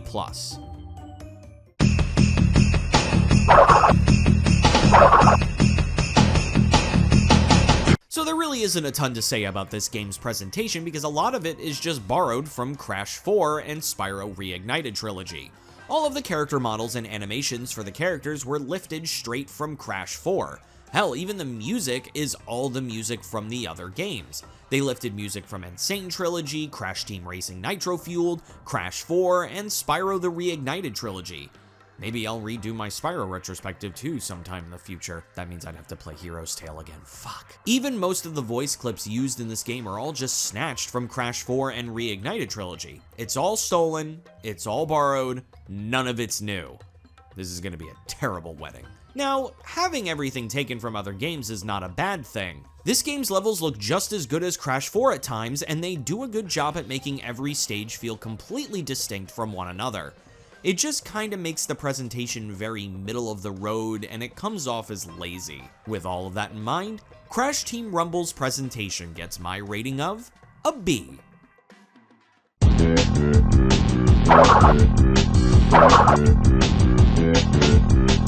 So there really isn't a 100% completion to this game per se. The closest thing you have to doing this is unlocking every character and max leveling them, but there really isn't anything special you have to do in order to achieve these goals. It mostly just comes down to playing the game a lot. Even a bunch of the trophies that this game has to challenge us with comes down to just playing the game a bunch and hoping that circumstances will pop the trophy during the match.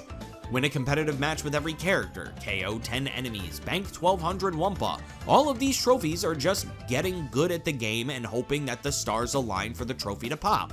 So if you really like this game, you'll probably just end up unlocking everything and popping every trophy eventually. 50 brawler tokens for Ripto is a bit much though, just saying.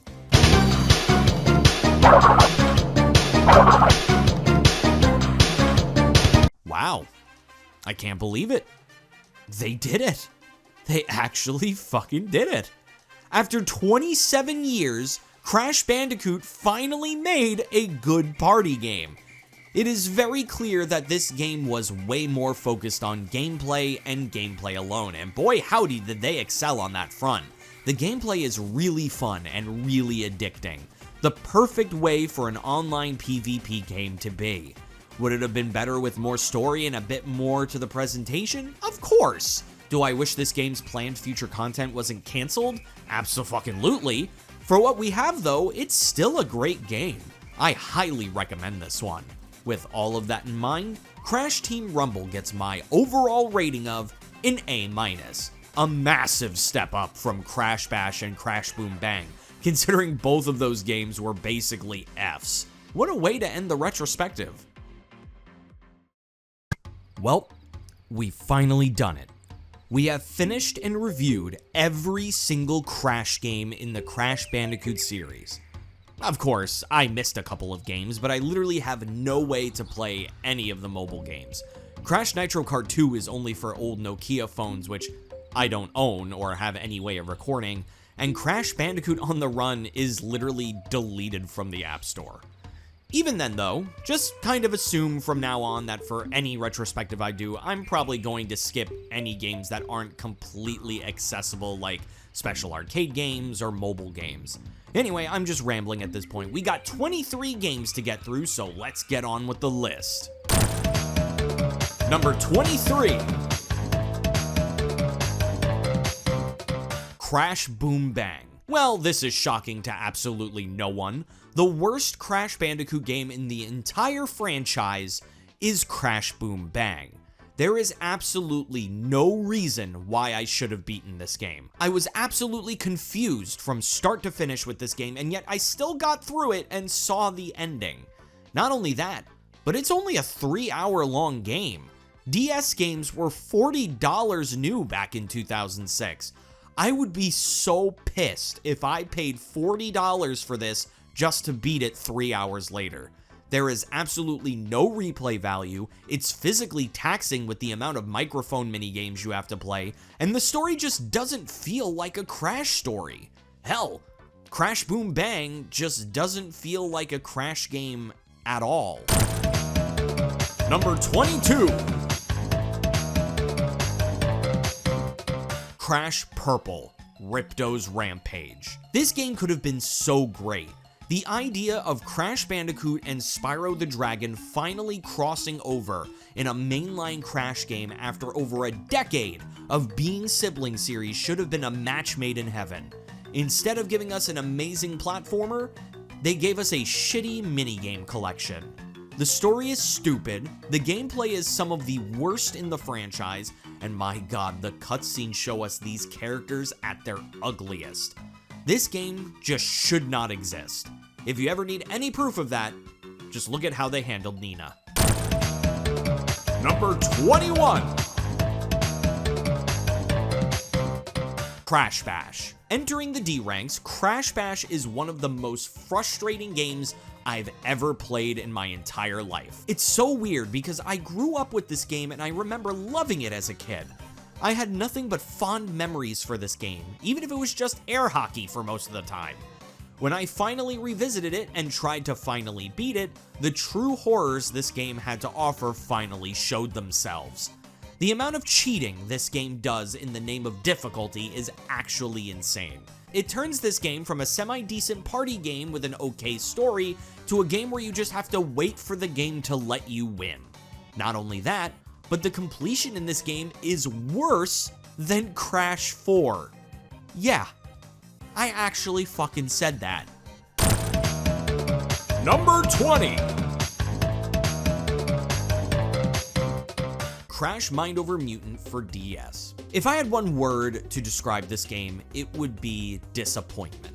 Crash Mind Over Mutant on consoles was an improvement over the original Crash of the Titans, so it was disappointing to see that this version of the game did not follow suit.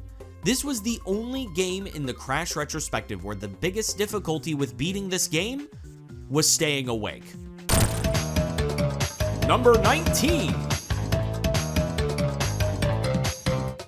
Crash of the Titans. Speak of the devil and he shall appear. Getting into the C grades, Crash of the Titans was what felt like the beginning of the end for the Crash Bandicoot franchise. It changed everything that people have grown to love about the Crash Bandicoot franchise over its decade-long run. The gameplay changed. The voices changed. The writing style changed. Me after playing it changed. The only thing that this game seems to have in common with its predecessors is just its name. If you change everything about a Crash game but still call it Crash, is it still Crash? Ship a Theseus-ass game. Number 18. Crash Tag Team Racing. Crash Tag Team Racing is the first game in this list that I can truly say was just okay. The problem this game runs into is that it really loses its own plot. It doesn't know if it wants to be a racing game, a platformer, a collect-a-thon, or a shoot-'em-up.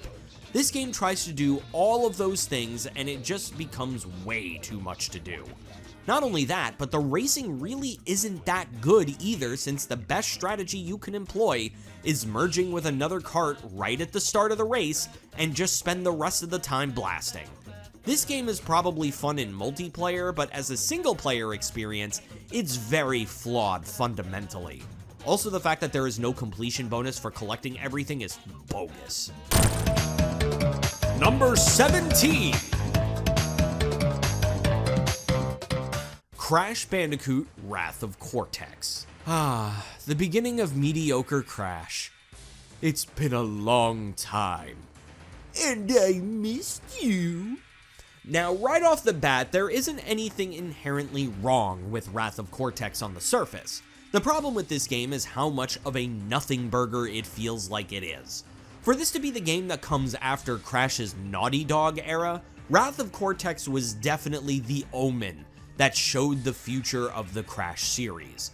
After Crash Bandicoot did nothing but grow and evolve over its original trilogy, and for Wrath of Cortex to just imitate Crash 3 really accentuates the nothing burgerness of this game. Wrath of Cortex is not a bad game by any means.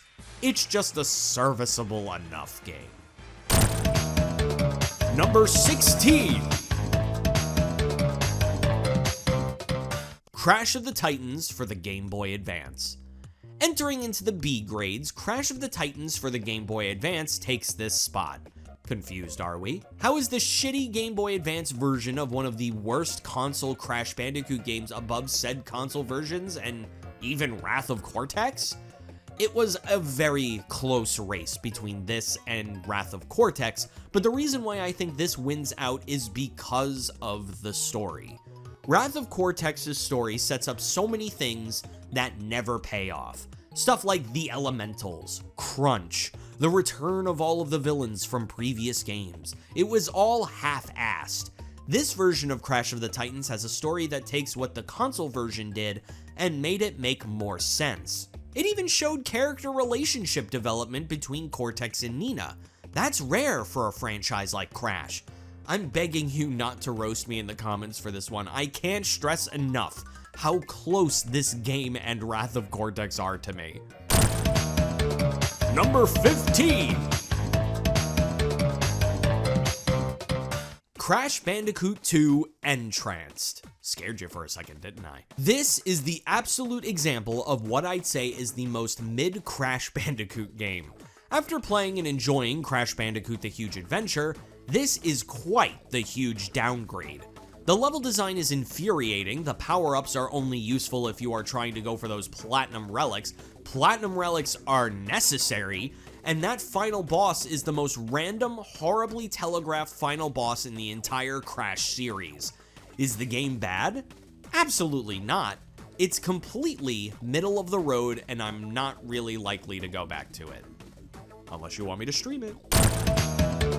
Number 14. Crash Nitro Kart for the Game Boy Advance. I was pleasantly surprised at how much I kinda vibed with this game considering it's a racing game on the Game Boy Advance. Sure, it doesn't hold a candle to the console version, and sure, it's not the best racing game in the world, but for what it is, it's actually pretty fun. Crash Nitro Kart on the Game Boy Advance is the perfect game to play when mom is taking a little bit too long talking to the banker and you're desperately trying to satiate your ADHD, and this is the game you brought with you because you just had it bought for you and you're at least a little obligated to try and play the game and try to beat it, even if you never really get that far. Anyone relate? Number 13. Crash Mind Over Mutant. We're already up in the B+ range for this series, and the one that takes this spot is Crash Mind Over Mutant. This game is such an improvement over its predecessor, Crash of the Titans. Not only is the writing way funnier, but the gameplay thread of exploring the open world and completing missions is way, way, way better than the level-by-level structure of the original. The only thing stopping this game from reaching truly great status is the amount of backtracking that this game makes you do. The fact that you don't unlock fast traveling until you're essentially done with the game, and you can't even fast travel to every area in the game is downright cruel and does nothing more than pad out the experience. This is the first game on the list that I could say I'd recommend though. Number 12. Crash of the Titans on DS. If you were to ask me what the biggest shock to me was during this entire Crash retrospective, it would have been just how much I ended up enjoying Crash of the Titans on DS. This is what the Crash of the Titans style of gameplay should have been from the beginning. Crash of the Titans on the DS perfectly blends what the console version of Crash of the Titans introduced and the gameplay of classic Crash. It ends up blending together way nicer than you would expect, especially after playing a ton of games that just kinda throw away the original Crash formula. This was surprisingly a breath of fresh air. I'd recommend this game to anybody, at least as long as you can sit through some shitty touchscreen minigames. Number 11. Crash Nitro Kart. Now this was a fun time. Even through all of the bullshit difficulty this game will throw at you, becoming good at this game was one of the most satisfying things I ever learned how to do in this retrospective. This game was just plain fun and a really great follow-up to the original Crash Team Racing. But as you probably already surmised, Crash Team Racing is still better. How much better? You'll just have to finish the video, stupid. If you're looking for a fun kart racer to play on the PlayStation 2 specifically, this is the one to throw in, not Tag Team Racing. Number 10. We're finally into the top 10 Crash games now, and taking the number 10 spot, we have Crash Team Rumble.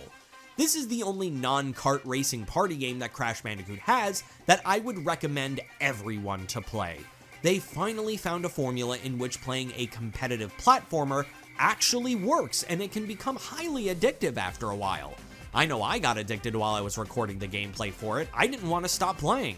Crash Team Rumble definitely deserved better with how fun the gameplay loop is and how smart the design of the multiplayer was. If you haven't played this one, I say you should give it a go. Number 9. Crash Bandicoot. Bet you didn't expect a classic Trilogy Crash game to be this low on the list. Yeah, Crash Bandicoot definitely suffers from first game syndrome. Don't get me wrong, the game is still very good, still better than most of the stuff Crash came out with in the PS2 era. This game does suffer from stiff controls, cycles that can make it impossible to get past an obstacle unscathed, and a completion that is a pain in the ass. Getting to the end of a stage, breaking all of the boxes, and not dying in a game as hard as this, I'm glad that the Insane Trilogy made completion a lot more accessible. When it comes to the classic trilogy of Crash Bandicoot games, this is the one I revisit the least.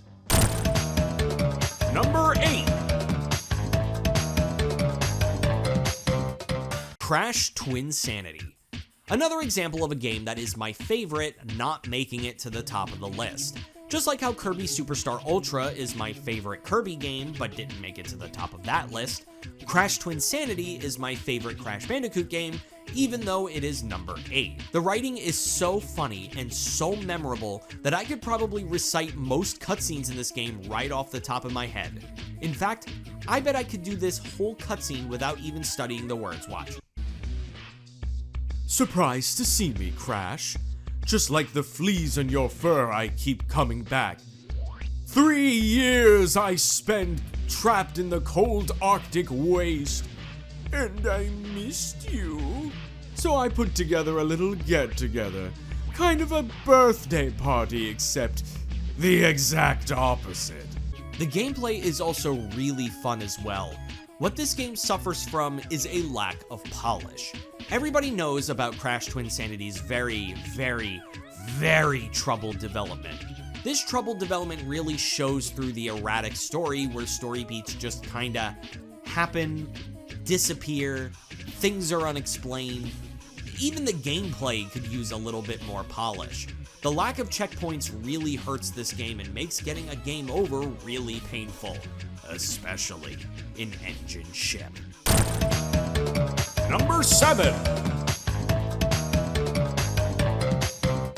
Crash Bandicoot Warped! Crash Bandicoot Warped did a lot of things that I really like in the Crash Bandicoot series, but it also introduced some of the worst things as well.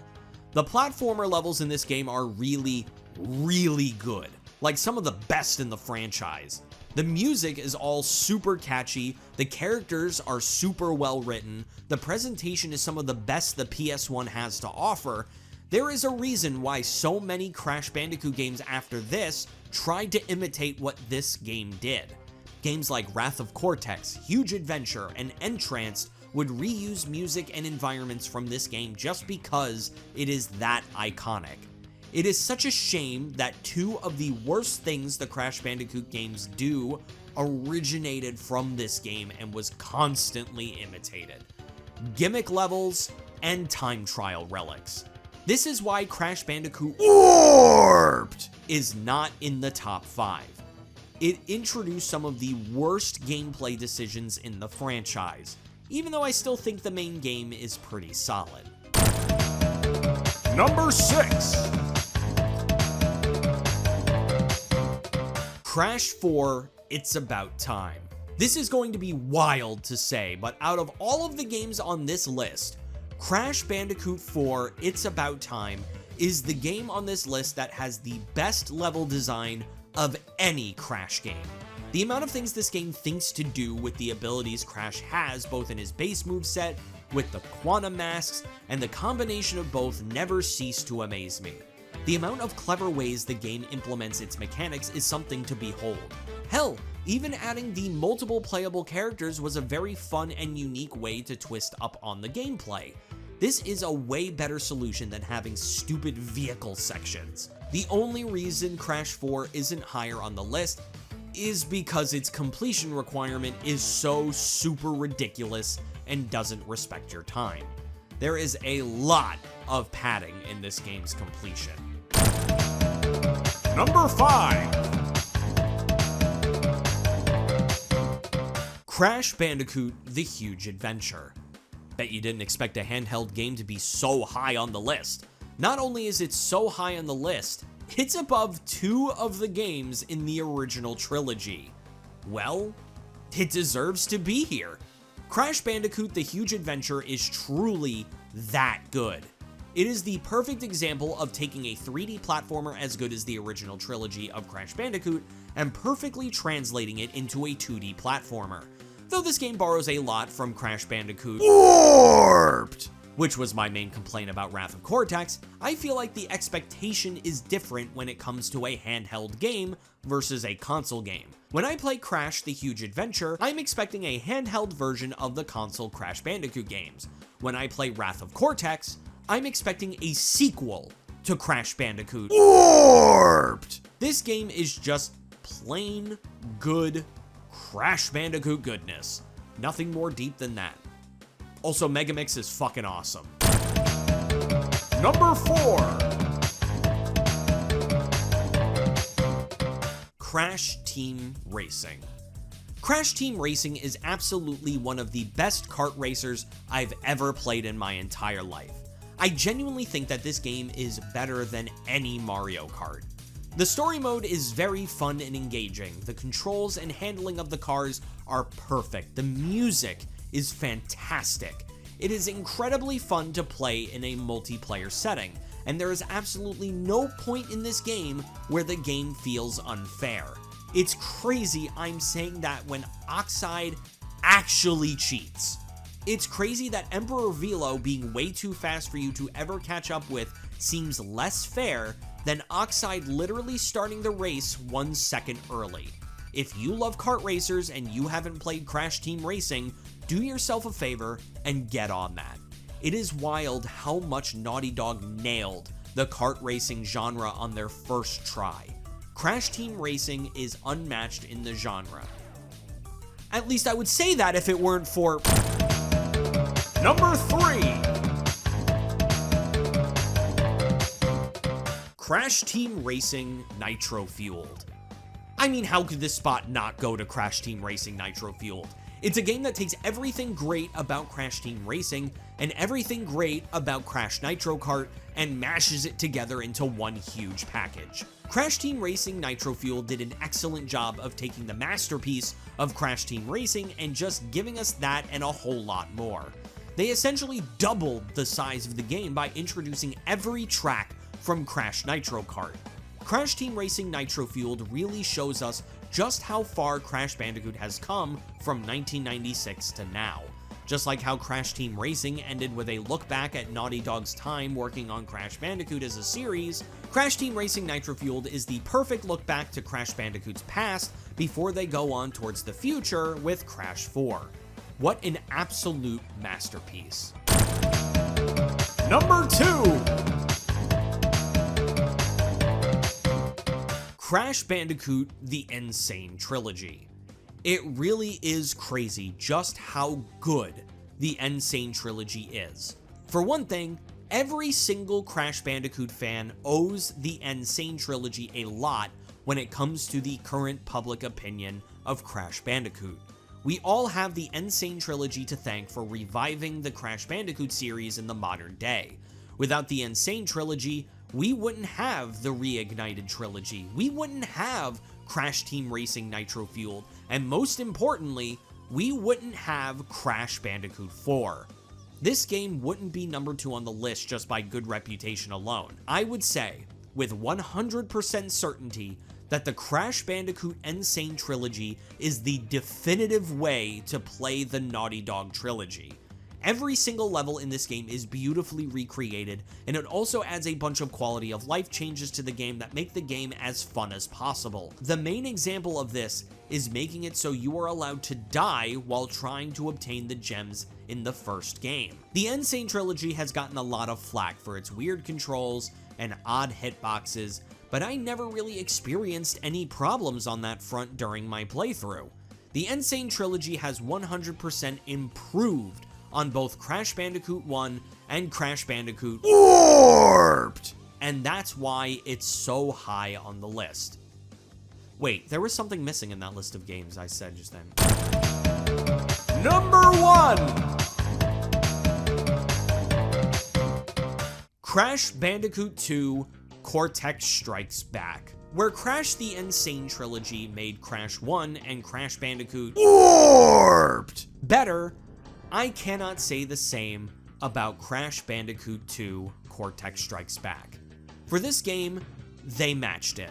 Some of you may argue that this means that the Insane Trilogy should have won because it's 3 great games in one instead of just one, but the reason I put Crash 2 on top is the same reason why on the Kirby list, Kirby Superstar was above Kirby Superstar Ultra. The Insane Trilogy version of Crash 2 wouldn't be what it is if it wasn't for the genius that Crash 2 introduced. If you don't improve upon it, you must thank the original. I do have to point out as well that I may have a sort of bias since Crash 2 has huge sentimental value to me. Crash Bandicoot 2 Cortex Strikes Back was the first video game I've ever played. We have this game to thank for my love of video games. It all started here. Now, when I make these worst to best lists, I try to make it so that my personal biases are left out of it, and I think for the most part I succeed. In this case though, I couldn't with good conscience not say that Crash Bandicoot 2 Cortex Strikes Back is not the best Crash game of the bunch. This game is exactly what you should expect out of a sequel. The gameplay improves upon its predecessor, the music has evolved, the story has evolved, everything great about Crash 1 was made better, and everything bad about Crash 1 was either improved upon or removed entirely. Crash Bandicoot 2 is the perfect sequel and the best Crash Bandicoot game. Well, that's it. We have finally made it through the Crash Bandicoot Retrospective, and what a wild ride it was. If you like what you saw, please like, comment, and subscribe to see more videos like this one, and hit that bell to know what and when we upload. We got a lot of videos in the works at the moment that we hope you guys will watch and enjoy. God knows we enjoyed making them. We got merch in the description below where you can buy our shirts, mugs, and stickers. I'd like to thank Andrew's Retro Games for being the most well-esteemed guest of them all. Channel members get early access to all videos, so if you want to see our videos before anyone else as well as support the channel, that is a great way to do it. So now some of you may be wondering, what is our next retrospective now that the Crash retrospective is over? It's going to be quite the ride, but I'm sure you guys are going to love it. Especially since you guys love the Kirby retrospective so much, the next retrospective we will be doing is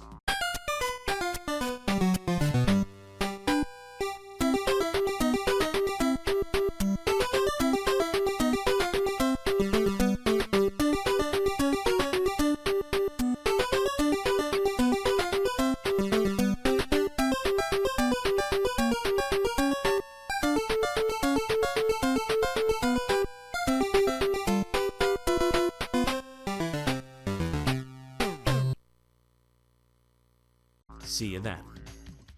With that, I'm Bottles, and I bid you, my well-esteemed guests, adieu.